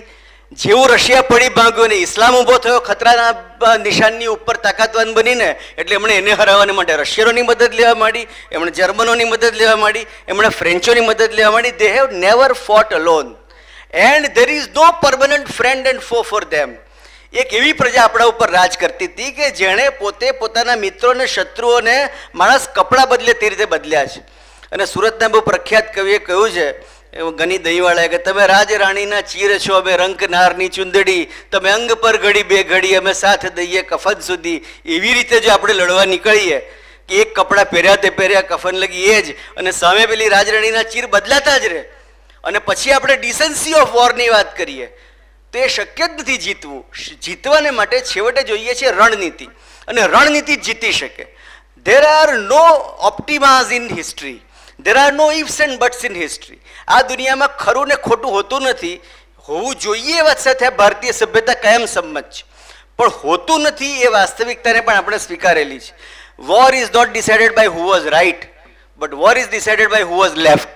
38ની કોંગ્રેસ અહીંયા સુરતમાંથી, Surat by the way epicentre છે ભારતીય પોલિટિક્સનું. જ્યારે જ્યારે પણ કોંગ્રેસને મરણતોલ ફટકો પડ્યો ત્યારે સુરતમાંથી પડ્યો છે. ચાહે કોંગ્રેસનું 1907નું વિભાજન હોય જહાલ ને મવાડમાં, કે ચાહે 1938માં સુભાષ બોઝનું એસેન્ડન્સી હોય, કે ચાહે મોરારજી દેસાઈનું સુરતથી ચૂંટાઈને ભારતના પ્રધાનમંત્રી બનવું હોય, Surat has been an anti Congress epicentre ideologically. અહીંયા આગળથી સુભાષના નેતૃત્વને બળ મળ્યું, કારણ કે જે ગુજરાતી સાયકી છે આજે પણ તમે જુઓ તો સુરતની અંદર સૌથી વધારે લશ્કરને મદદ કરતા સંગઠનો છે. ચાહે તમે એને માટે સૌરાષ્ટ્રના મિત્રોનો આભાર માનો, કે આ બાજુએ ઉત્તર ભારતના મિત્રોનો આભાર માનો, કે તળ સુરતીઓનો આભાર માનો, જેનો માનવો હોય તેનો, પણ matter of fact remains, empirical truth remains, કે સુરતમાં લશ્કરને મદદ કરતા સંગઠનો આજે આધુનિક ભારતમાં સૌથી વધારે છે. સુરતની જે સાયકી છે એને કારણે સુભાષ બોઝ પ્રમુખ તો બની ગયા. ત્યાર પછી ત્રિપુરી અધિવેશન હતું, અને ત્રિપુરી અધિવેશનમાં ગાંધીજી જવાના નહોતા. ગાંધીજીએ ત્રિપુરી અધિવેશનને માટે પોતાના તરફથી ઉમેદવાર નક્કી રાખ્યો, પટ્ટાભી સીતારામૈયા. પટ્ટાભી સીતારામૈયા અને સુભાષ બોઝની વચ્ચે મતોની કશમકશ ચાલશે એવું માનવામાં આવતું હતું. તે વખતે ગુજરાત પ્રાંતના 22 વોટ હતા. ગુજરાતનું જે એટલે બૃહદ ગુજરાતનો આખો વિસ્તાર હતો તેમાંથી કુલ 22 પ્રતિનિધિઓ કોંગ્રેસના એમાં મતદાન કરવાના હતા. 22 મતદાનના જે પ્રતિનિધિઓ હતા એમાં એન્ટી સુભાષ કેમ્પ એનું નેતૃત્વ હતું સરદાર પટેલના હાથમાં. અને સરદાર પટેલ તો 28 તો સંગ્રામ જીતનારા દિગ્ગજ નેતા હતા, ગુજરાતના લોકલાડીલા નેતા હતા. એમને કેમ્પેનિંગના એને પોલિંગના જે ઇન્ચાર્જ હોય તમારા પોલિટિકલ, તે તો કેવડી મોટી એમની જવાબદારી હોય. ઇટ પ્રૂવડ કે 22માંથી 21 મત સુભાષચંદ્ર બોઝને મળ્યા, અને એક સરદારનો વોટ એ પટ્ટાભી સીતારામૈયાને મળ્યો. આ પોપ્યુલારિટી ઉપર, અને આ તો ગુજરાતના વોટની વાત છે. સુભાષ તો બંગાળી હતા, ભારતના બિલકુલ બીજે છેડેના. ગુજરાતના વોટમાં જ્યાં એમની સામેનો પ્રતિસ્પર્ધી પોલિટિકલ એજન્ટ જાયન્ટ, જેને વિશ્વની સૌથી ઊંચી પ્રતિભા બની રહી છે, અને ભારતના લોખંડી પુરુષ કહેવાય એવા સરદાર પટેલ પોલિટિકલ ઓપોનન્ટ હતા. તે માણસ જો ત્યાર પછી 21 વોટ લઈ જતા હોય તો એની ભારતમાં લોકપ્રિયતા સેકન્ડ ટુ નન હતી. આંકડા બોલે છે. પણ ત્યાર પછી આ તો ગુપ્ત મતદાન હતું. કોંગ્રેસ તો છેવટે જાહેર કામકાજ પણ કરતી હતી ને, એટલે એક વર્કિંગ કમિટી, એઆઈસીસીની એક વર્કિંગ કમિટી હતી. અને વર્કિંગ કમિટી એ જેના કંઈક 12 કે 15 જે મેમ્બર્સ હતા એ લોકોએ સુભાષચંદ્ર બોઝની ચૂંટણી પછી સામૂહિક રાજીનામા ધરી દીધા અને ગાંધીજીએ ત્રિપુરીના અધિવેશનની સામે આ મરણાંત ઉપવાસ કર્યા અને કોંગ્રેસમાંથી હું ચારાની સભ્ય પણ નથી એમ કરીને રાજીનામું આપી દીધું અને પોતે આ મરણાંત અનશન એવું કહ્યું નથી કે સુભાષની ચૂંટણીની સામે હું અનશન કરું છું, પણ આત્મશુદ્ધિને માટે અને મારા પોતાના વિચારોને પરિપક્વ કરવાને માટે હું અનશન પર છું એમ કરીને અનશન પર ઉતરી ગયા. આ સંજોગોમાં કોંગ્રેસની અંદર ને ભારતીયો ભાવિક પ્રજા છે એટલે આજે જેણે માથે બેસાડ્યો હોય તે કાલે માથેથી ઊંચકીને પટકે ખરા. એટલે સુભાષ બોઝના માણસોએ સુભાષ બોઝને સમજાવ્યા અને સમજાવવામાં સુભાષ બોઝના ભાઈ Sisir Bose is one of the primary man કે જેણે સમજાવ્યા કે સુભાષ હવે તું બહુ ખરાબ રીતે પછડાશે અને તારી ઇજ્જત જશે. ગાંધીજીને જો કંઈ થઈ ગયું તો પણ તારી ઇજ્જત જશે. કોંગ્રેસની વિશ્વયુદ્ધ દરમિયાનમાં ભારતે કઈ રીતે કામ કરવું. 1939 is the era in which world war erupted. We are talking of 1939. 38 મેં પ્રમુખ બન્યા, 39માં સેકન્ડ રાઉન્ડ ચાલુ થયો. 39માં જો એ પ્રમુખ પદમાં જો પોતાના વિચારોના આધારે વિશ્વયુદ્ધનો ફાયદો ઉઠાવી શકે એમ જ ન હોય તો શિશિર બોઝે એમને સલાહ આપી કે એના કરતાં બેટર છે કે તું ભારતને છોડીને બહાર ચાલ્યો છે અને બહારથી આ યુદ્ધ ચાલુ કર. રાજીનામું આપીને આ એક નિરાશ થયેલા માણસે આપેલું નારાજીનામું નથી, એક રણનીતિકારે આપેલું એક નવું કદમ છે, લીધેલું એક નવું કદમ છે. રાજીનામું આપીને સુભાષ નાગપુર સરસંઘ ચાલકજીને મળવા જાય છે. That is history. તે દિવસે સંઘના સ્થાપક ડૉક્ટર હેડગેવારજીના અંતિમ શ્વાસ ચાલી રહ્યા હોય છે. The second day he dyes, બીજે દિવસે એમનું મૃત્યુ થાય છે. એ સ્વર્ગવાસને આગલે દિવસે જ્યારે તંદ્રામાં સરી પડ્યા છે, જ્યારે વાતચીત કરી શકવાની પણ હાલતમાં નથી, ત્યારે રણનીતિના ડિસ્કશનને માટે સુભાષ એમને મળવા જાય છે અને મુલાકાત થતી નથી. અહીંયા આગળ બેભાન અવસ્થામાં ડૉક્ટર સાહેબ પણ મોંમાંથી હવે ભારત લડવા તૈયાર છે એમ બોલતા હતા, એવું કેટલાક લોકોનો રિપોર્ટ છે. તે જમાનાના જે એમના અંતેવાસીઓ હતા એમાંનો કે તૈયારી થઈ ચૂકી છે, ભારત યુદ્ધ માટે તૈયાર છે. કારણ કે એમને પણ ખ્યાલ છે, તંદ્રામાં સરી પડતા પહેલાં એમને પણ સ્થિતિનો ખ્યાલ છે કે આખું વિશ્વ યુદ્ધમાં રદ થઈ ગયું છે. અંગ્રેજોને માટે જીવન મરણનો સવાલ છે. 1938-39 એટલે ડંકીર્ક પરથી અંગ્રેજ સેના ભાગી રહી છે. અંગ્રેજ સેનાના લગભગ બધા જ હથિયારો ફ્રાન્સના દરિયા કિનારે છૂટી ગયા છે. એના ઉપર તો હમણાં જ એક મૂવી આવ્યું છે ડંકીર્ક નામનું, અદ્ભુત એની હિટલરની જીત છે. એનું જે બ્લિટ્સક્રીગ નામનું ઓપરેશન છે એણે જ્વલંત સફળતા મેળવી છે. એ સંજોગોમાં ભારતને સ્વતંત્ર કરાવવું હોય તો ભારતની બહાર રહીને યુદ્ધ કરવું પડશે એમ કરીને સુભાષ છોડી જાય છે ભારત. મૂળ રણનીતિ બહુ જુદી છે. એ સુભાષની ટ્રેજેડી છે કે ભારત છોડી જતી વખતે એમની રણનીતિ શું છે. એમણે એમના ભાઈ સાથે જે ચર્ચા કરી છે તે કંઈક આ પ્રકારની છે, રેકોર્ડેડ ચર્ચા, કે એઓ રશિયા જશે, રશિયાથી ભારતને અફઘાનિસ્તાનને રસ્તે આઝાદ કરાવવાને માટે કૂચ લાવશે. Along with the Russian army ભારતને સ્વતંત્ર કરાવવા માટેની જે એક્સિસ ખોલશે તે એક્રોસ અફઘાનિસ્તાન ખોલશે અને અફઘાનિસ્તાનનો સાથ લઈને રશિયન સૈન્યની મદદથી એ ભારતને આઝાદ કરાવશે. પણ in the meantime 1941 is the day when the year in which operation Barbarossa, જેમાં જર્મની રશિયા ઉપર હુમલો કરી દે છે 1941માં અને વોર એટ 2 ફ્રન્ટ્સ ખોલે છે. એક તરફ એ ઇંગ્લેન્ડ સામે લડી રહ્યું છે, ફ્રાન્સ સામે લડી રહ્યું છે જર્મની, અને બીજી તરફ મોરચો ખોલી દે છે સીધો રશિયા સામે. એટલે જે રશિયા ઇંગ્લેન્ડનું વિરોધી હતું ગઈકાલ લગી, એ રાતોરાત જેના કરાર જર્મની સાથે હતા તે રાતોરાત ઇંગ્લેન્ડનું પક્ષકાર બને છે અને સુભાષ બોઝની યોજના અધ વચ્ચે બાળમરણ પામે છે. સુભાષ બોઝે હતાશામાં કે નિરાશામાં કે એક અપરાધ ભાવથી કે કોઈ એમ કે નાનું બાળક જેવી રીતે એમ કે જીદ કરીને કે છણકો કરીને છોડી દે એવી રીતે આ પદ છોડ્યું નથી. એક રણનીતિના ભાગરૂપે છોડ્યું છે કે હવે આ રસ્તો અહીંયા પૂરો થાય છે, નવો રસ્તો શોધવો પડશે. સ્વતંત્રતા માટેનો માર્ગ એમણે એમના શબ્દો છે એમના સાથીદાર તલવારને કહેલા કે if I will have to shake my hands with the devil so be it. મારે શૈતાન સાથે હાથ મિલાવવા પડશે. અને એમાં પેલો એ વાતનો પણ જવાબ સુભાષ બોઝ પોતાની રીતે બહુ સ્પષ્ટપણે આપી દે છે ફેરનેસનો કે I will shake hands with the devil if required. પણ આ અહીંયા આગળ જે શૈતાની સામ્રાજ્ય છે અંગ્રેજોનું એ નષ્ટ થવું જોઈએ. અને સુરતમાં જે ભાષણ આપેલું છે સુભાષ બોઝે, આજે પણ બહુ વાંચવા જેવું બહુ સરસ ભાષણ છે. એના જે શરૂઆતના વાક્યો છે અદ્ભુત છે. મેં ઘણીવાર ઘણા ઠેકાણે મારા ભાષણમાં એને વણી લીધેલા છે કે when you browse across the panorama of world history, the first thing that catches your eyes the rise and fall of mighty empires. જ્યારે તમે વિશ્વ ઇતિહાસ તરફ દ્રષ્ટિબિંદુ કરો છો ત્યારે વિરાટ સામ્રાજ્યોનું ઉત્થાન ને પતન તમને નજરે ચડે છે. જે સામ્રાજ્યો ચડ્યા છે બધા પડ્યા છે. સંસ્કૃતિઓ અમર રહી શકે છે, પણ સામ્રાજ્યનું ઉત્થાન અને પતન એ નૈસર્ગિક છે. અંગ્રેજ સામ્રાજ્ય આજે આપણને 1936ની અંદર બોલાયેલા શબ્દો છે અને કયા એ પ્રોફેટિક વર્ડ્સ છે કે આજે આપણને અંગ્રેજ સામ્રાજ્યની જાહોજલાલીની ચરમ શિખરે લાગે છે, પણ એ શાસનનો અંત હાથવેતમાં છે. ખાલી 11 વર્ષમાં યુનિયન જેક સમેટાઈ જાય છે. 11 વર્ષ પણ નહીં, 38, એટલે તો ફક્ત 9 જ વર્ષમાં યુનિયન જેક સમેટાઈ જાય છે. એટલે કહું કે આજે જે સમૃદ્ધિના શિખર પર, સફળતાના શિખર પર જે સામ્રાજ્ય લાગે છે, એ સફળતાના શિખર પરના સામ્રાજ્યનો અંત હાથવેતમાં છે. It is about to be winded up. એટલે સુભાષ બોઝે જ્યારે રાજીનામું આપ્યું ત્યારે એની પાછળના ફક્ત નેગેટિવ કારણો નહોતા, એની પાછળના કેટલાક પોઝિટિવ કારણો પણ હતા અને રીસ્ટ્રેટેજાઇઝ કરીને એમણે પોતે રાજીનામું આપવાનું પસંદ કર્યું.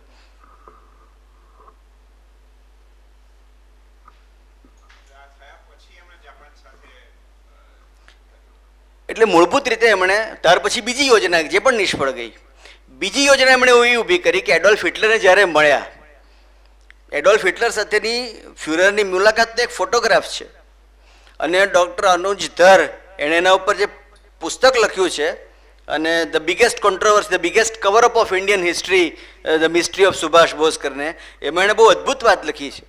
એણે એ ફોટોગ્રાફને બતાવીને નીચે લખ્યું છે કે અહીંયા તમને બોડી લેંગ્વેજ તમે જુઓ તો એડોલ્ફ હિટલરની જોડે હાથ મેળવનારો માણસ એ તમને કોઈ સામાન્ય કક્ષાનો માણસ લાગે છે?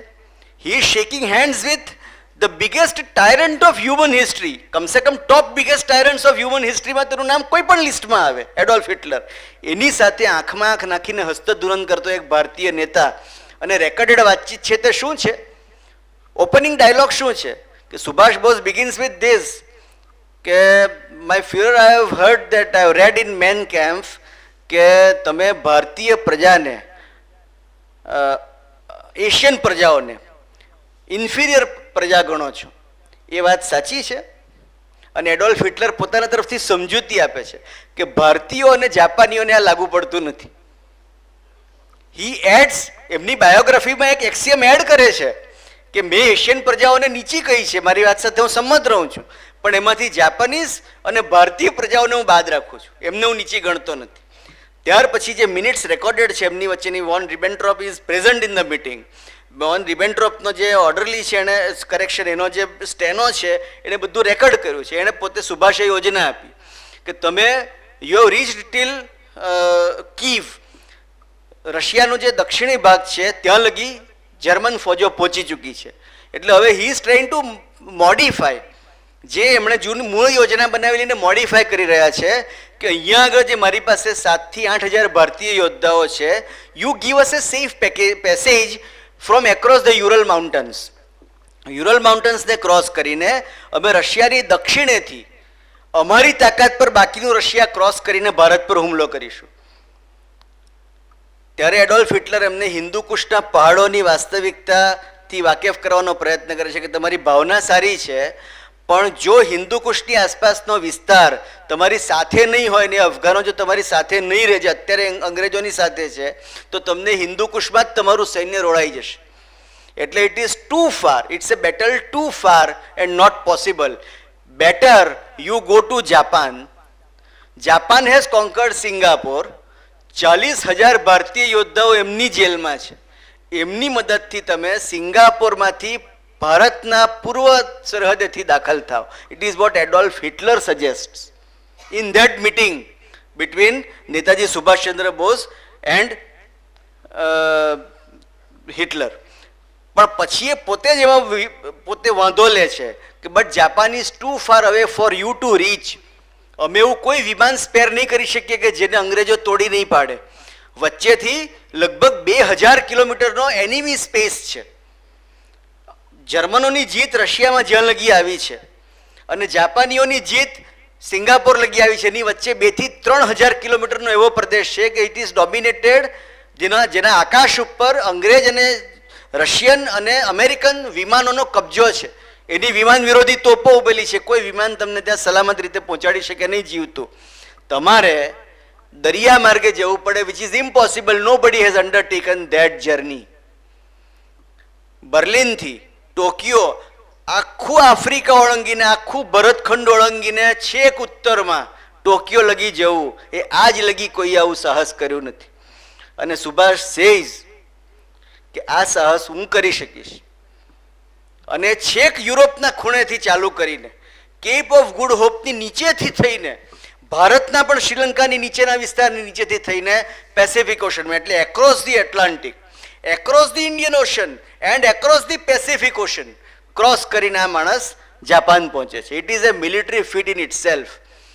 એમણે ખાલી એક જ કામ કર્યું હોત તો એ બહુ મોટું કામ કહેવાય કોઈ પણ મિલિટરી સ્ટ્રેટેજિસ્ટની દ્રષ્ટિએ, કે એમણે ખાલી અહીંયાથી તે જર્મની લગીની જમીન માર્ગે સફર કરી, કલકત્તાથી તે બર્લિન લગીની, એ જ એમને અમરત્વ આપવા માટે પૂરતી છે.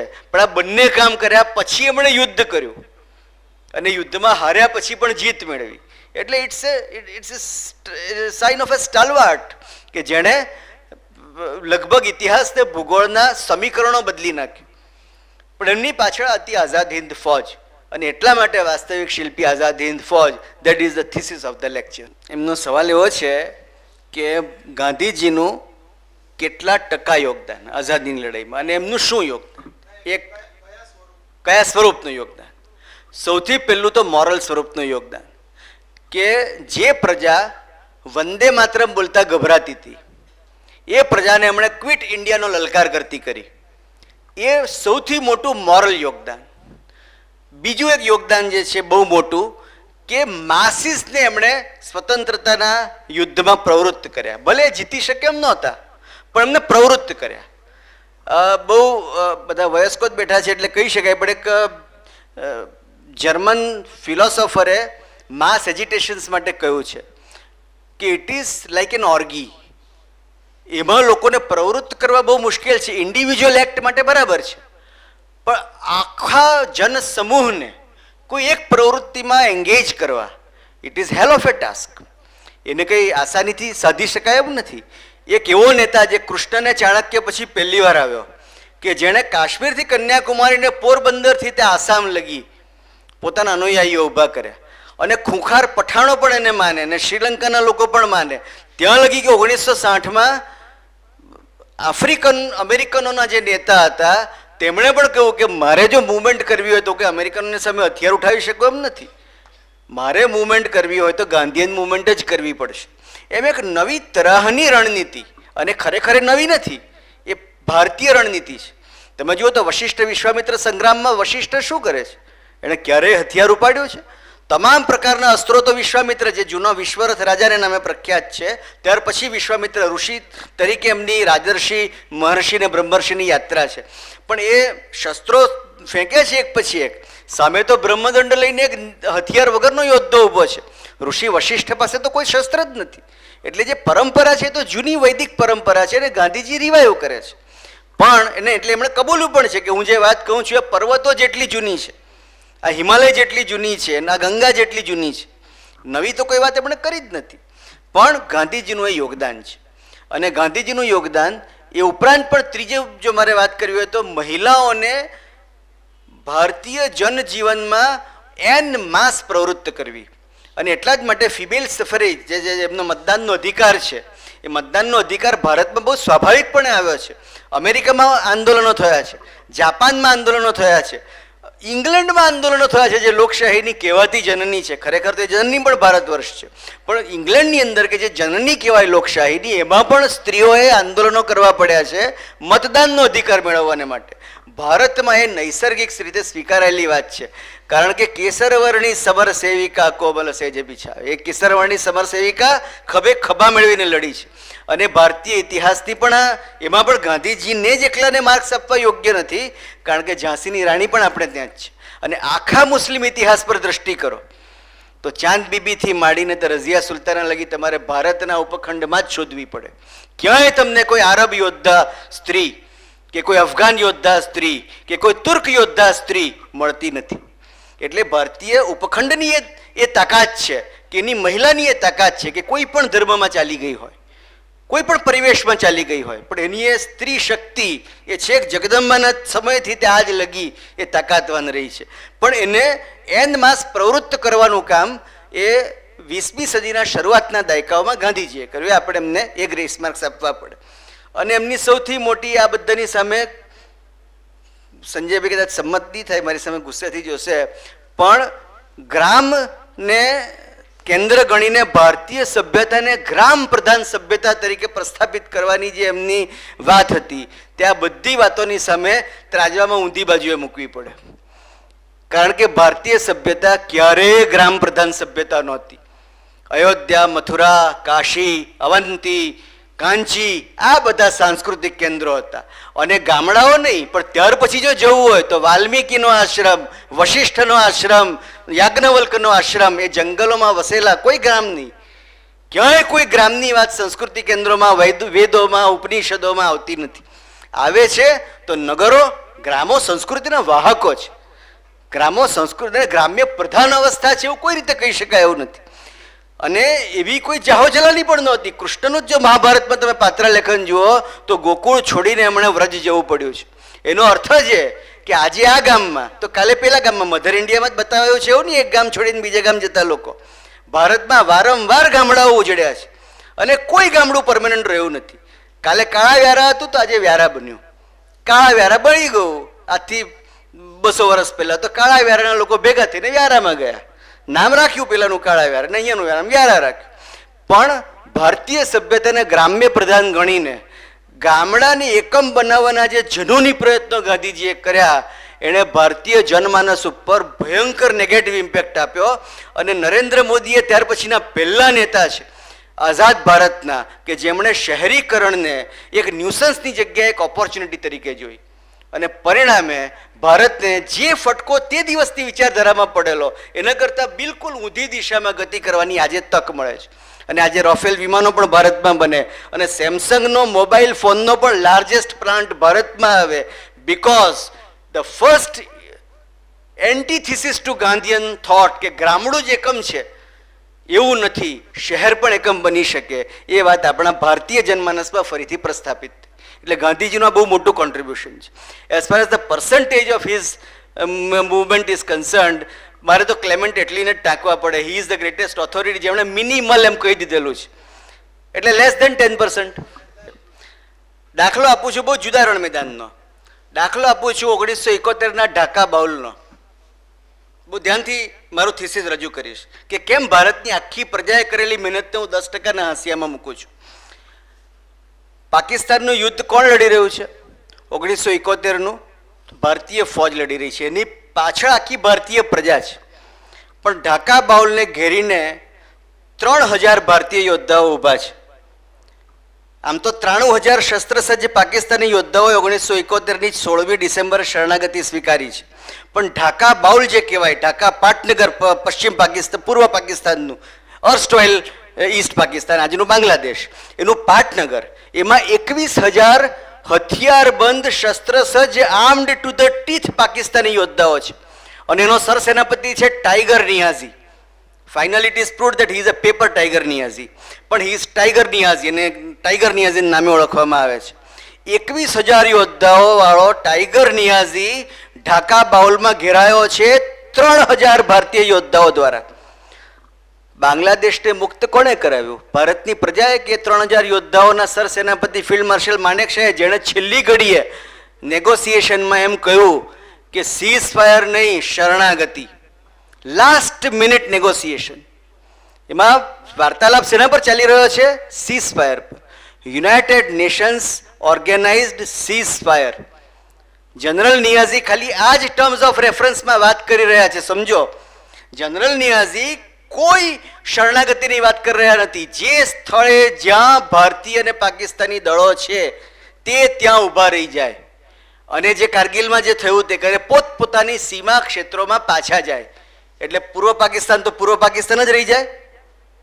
છેલ્લી મિનિટે એક ફિલ્ડ માર્શલ માનેકશા એક લેફ્ટનન્ટ જનરલ જેકબની સાથે મળી, મેજર જનરલ જેકબની સાથે મળીને ચાલે અને એક મેજર જનરલ ગંધર્વ નાગરા એમાં મદદ કરે અને છેલ્લી ઘડીએ સાયકોલોજીકલ વોર ગેમ રમીને શત્રુના સેનાપતિને સ્પ્લિટ સેકન્ડમાં હરાવીને શરણાગતિના દસ્તાવેજ પર સહી કરવાને માટે તૈયાર કરી શકાય. તમને શું લાગે છે કે જે તે જમાનાની કરોડોની ભારતીય પ્રજા હતી એની એ જીત છે કે મુઠ્ઠીભર યોદ્ધાઓ અને અંધારા રાજમહેલમાં બેઠેલા એના મિલિટરી એડવાઇઝર્સની જીત છે? એ તો વાતચીત તો ભારતીય પ્રજાએ જે જીત મેળવેલી હતી, 3000 યોદ્ધાઓ ઉભેલા હતા ઢાકા ઘેરીને, જગ જાહેર વાત હતી. કોઈ રીતે બાંગ્લાદેશને સ્વતંત્ર કરાવવું શક્ય નહોતું. 1965 was a war of incompetence between two armies.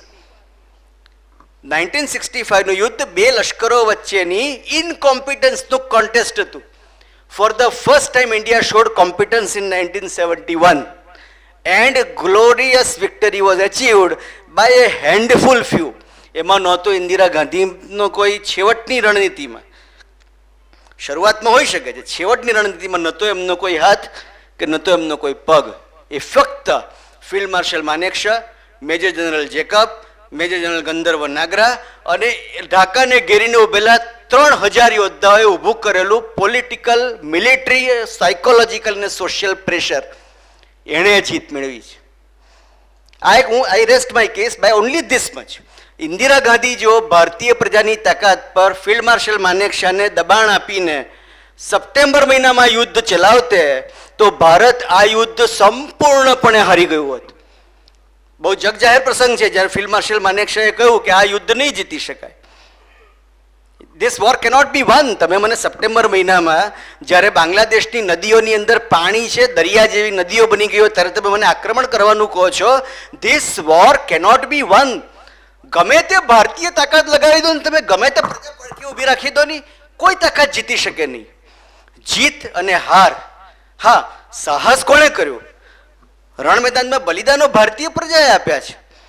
આઝાદીના લડાઈમાં પણ બલિદાનો ભારતીય પ્રજાએ આપ્યા છે. પણ છેવટે નેવલ રિવોલ્ટના યોદ્ધાઓનો આભાર માનવો પડે, છેવટે બોમ્બે પોલીસના વિદ્રોહીઓનો આભાર માનવો પડે, છેવટે જે મુંબઈના જે થોડા મુઠ્ઠીભર લોકો જેણે સાયકોલોજીકલી અંગ્રેજોને તોડી નાખ્યા તેનો આભાર માનવો પડે કે એમણે ભારતને સ્વતંત્રતા અપાવવામાં એ બધો પણ, તમે જે ખાલી મુંબઈના ટોળાઓની વાત કરો તેનો પણ 10% ફાળો થાય, પણ 10% એ ફાળો થોડાક ટોળાઓનો છે. એની સામે બાકીની આવડી મોટી પ્રજાની લડાઈનો પણ ઇમ્પિરિકલ ફાળો તમે કાઢો તો લગભગ એટલો જ થાય. આ મારું મત છે. We can vary on thesis or hypothesis. એનું કારણ ભારતીય પ્રજાની ભાવુકતા, સૌથી વધારે ભાવુક પ્રજા છે. સમજ સકો તો હમ સમજો हमको दिलबर जानी, हम है हिंदुस्तानी, जितनी हम है होशियारी है उतनी है नादानी. હું એવું સમજુ છું, દાખલા તરીકે સ્વતંત્રતાનો પહેલો ઉચ્ચાર કરનાર તો બાળ ગંગાધર તિલક છે. બાળ ગંગાધર તિલકને આજે હું મારા વર્ગખંડમાં ઊભો રહીને પૂછું છું ફર્સ્ટ યર બીએસસીના નવા આવેલા વિદ્યાર્થીઓને કે પંડિત ઓમકારનાથનું નામ કોણે સાંભળ્યું છે? 140ના વર્ગખંડમાંથી કોઈક વાર એકાદ જણનો હાથ ઉપર થાય છે.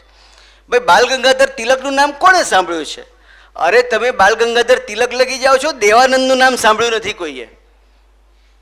આ જે ભારતીય પ્રજાએ આજનો યુગ છે કે જેને ઇતિહાસ સાથે કોઈ લેવા દેવા જ બચી નથી.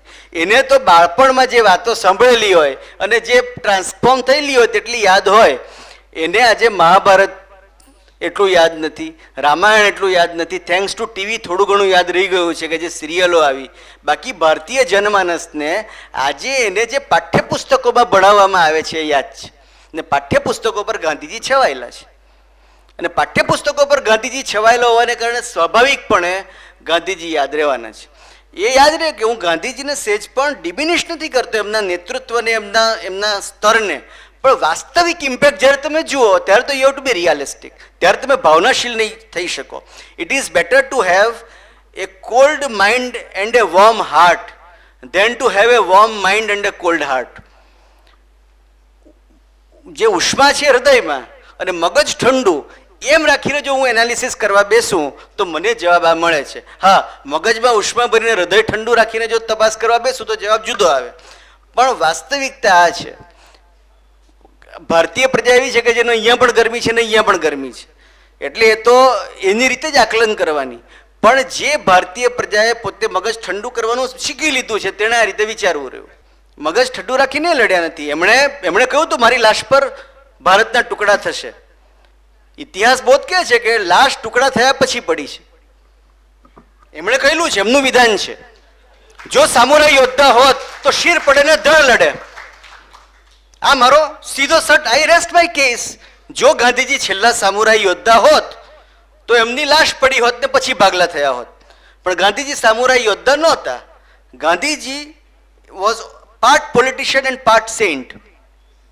એ એમના વ્યક્તિત્વમાં ક્યાંક એક સંત હતા અને ક્યાંક એક રાજપુરુષ હતા. અને રાજપુરુષ ક્યારેક જીતી જતા હતા અને સંત ક્યારેક જીતી જતા હતા. જ્યારે રાજપુરુષ જીત્યા ત્યારે લાશ પડી નહીં. આ જ રીતે કોંગ્રેસીઓ કહેતા રહી ગયેલા કે બોમ્બે પ્રોવિન્સના ભાગલા અમારી લાશ પર પડશે. લાશ પડી નહીં, પણ બોમ્બે પ્રોવિન્સના મહારાષ્ટ્ર ને ગુજરાત બની ગયા. એટલે આ પરંપરા છે. રાજપુરુષોની એક પરંપરા ખેંચાતી આવી. ગાંધીજીને સંપૂર્ણ માન સાથે આઈ રિસ્પેક્ટ. મારો તો પરિવારમાં થોડા ગાંધીયનો હતા, થોડા સમાજવાદીઓ હતા, એક સામ્યવાદી પણ હતા, અને સુભાષની સાથે અહીંયા સુભાષ ચોક છે સુરતમાં, એમાં ઉભા રહીને 1938માં મારા દાદીએ પંડિત ઓમકારનાથ ઠાકુરે શીખવેલું વંદે માતરમ ગાયું છે. એ મારા ઘરના દિવાનખંડમાં બેસીને પંડિત ઓમકારનાથે મારા દાદીને શીખવ્યું છે, મારા જન્મના લગભગ 60 વર્ષ પહેલા.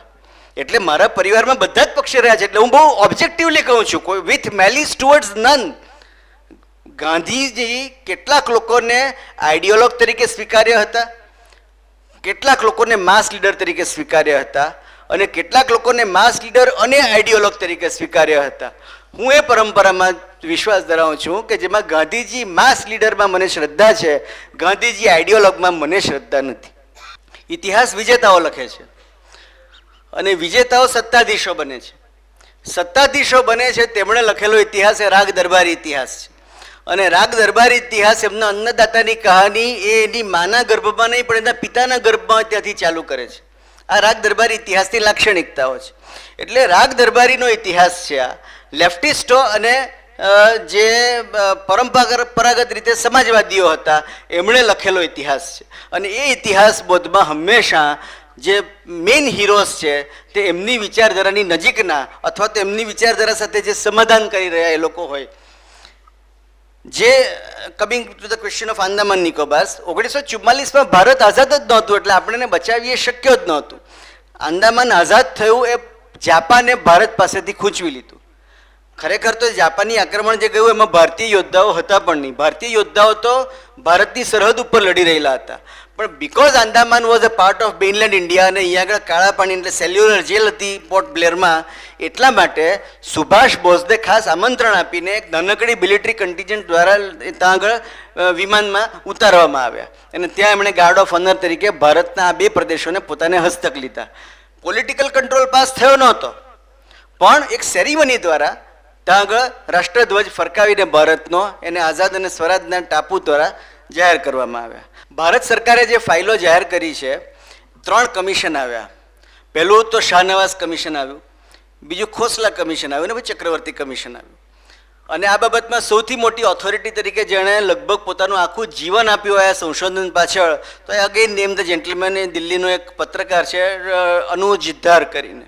અને મને લાગે છે વિચાર મંચે પણ એક કાર્યક્રમ અનુજભાઈનો પણ કર્યો હતો બનતા લગી આણંદમાં. જે ડોક્યુમેન્ટ્સ આવ્યા છે તે એવું સાબિત કરે છે કે ગુમનામી બાબા એ આઝાદ હિન્દ ફૌજના સરગણા નેતાજી સુભાષચંદ્ર બોઝ હતા. DNA સેમ્પલનો ટેસ્ટિંગ નેગેટિવ છે અને હેન્ડરાઇટિંગ્સનું ટેસ્ટિંગ પોઝિટિવ છે. જે DNA ટેસ્ટિંગ છે એ ડોક્ટર્ડ છે એવું આક્ષેપ અનુજ ધરે બહુ સિલસિલાબદ્ધ રીતે પોતાના લેખોમાં કર્યો છે એ પુસ્તકમાં, કે આ this is a doctored opinion of the DNA test. અને અમેરિકામાં પણ ઘણીવાર ડોક્ટરિંગ ઓફ DNA એવિડન્સીસ થયા છે એવું એની અમેરિકાની સુપ્રીમ કોર્ટમાં પણ પુરવાર થયેલું છે. એટલે જો અમેરિકામાં ડોક્ટરેશન થયું હોય તો ભારતમાં પણ it is very much possible. અને હેન્ડરાઇટિંગ એક્સપર્ટ્સને માટેના જે હસ્તાક્ષરો છે તો આજે પણ અવેલેબલ છે. એક રેન્કોજી ટેમ્પલ જાપાન છે જેની અંદર નેતાજીના અસ્થિ રાખવામાં આવેલા છે એવું ભારત સરકાર અને જાપાનીઝ સરકારનું ઓફિશિયલ વલણ છે. એટલે એવી પણ માગ ઉઠી છે વારંવાર કે રેન્કોજી ટેમ્પલના જે રિમેન્સ છે એને પણ નેતાજીના જે પરિવારજનો છે એની સાથેનું DNA સેમ્પલિંગ કરીને whether they belong to Netaji or not, કે વેધર એ વિમાનના ક્રેશમાં મૃત્યુ પામ્યા હતા કે નહીં પામ્યા હતા તેનું ટેસ્ટિંગ કરવું જોઈએ. એને માટે પણ ભારત સરકાર તૈયાર થતી નથી. એક પછી એક સરકારો તૈયાર થઈ નથી. પણ it is one of the biggest coverups કે ખરેખર નેતાજી સાથે શું થયું. The real impact of Netaji lives in the freedom of India. જે ધ્યેય માટે લડ્યા, જે ધ્યેય માટે જજુમ્યા, તે ધ્યેય છેવટે હાંસલ થયું. એ જ સૌથી મોટું વરદાન. એમના જીવતે જીવત હાંસલ થયું હોય કે એમના મૃત્યુ પછી હાંસલ થયું હોય, એમને કારણે હાંસલ થયું એવું, એટલે he was one of the principal players of that game, એવું આપણે કહેવાનું રહે. મને લાગે છે કે આઈ have answered most of the questions satisfactorily. I conclude. આપે મને પ્રેમથી શાંતિથી સાંભળ્યા બદલ આપનો આભાર, અને ફરી ક્યારેક કોઈક મંચ ઉપર મળવાનું થશે ત્યાં લગી ધન્યવાદ. જય હિન્દ.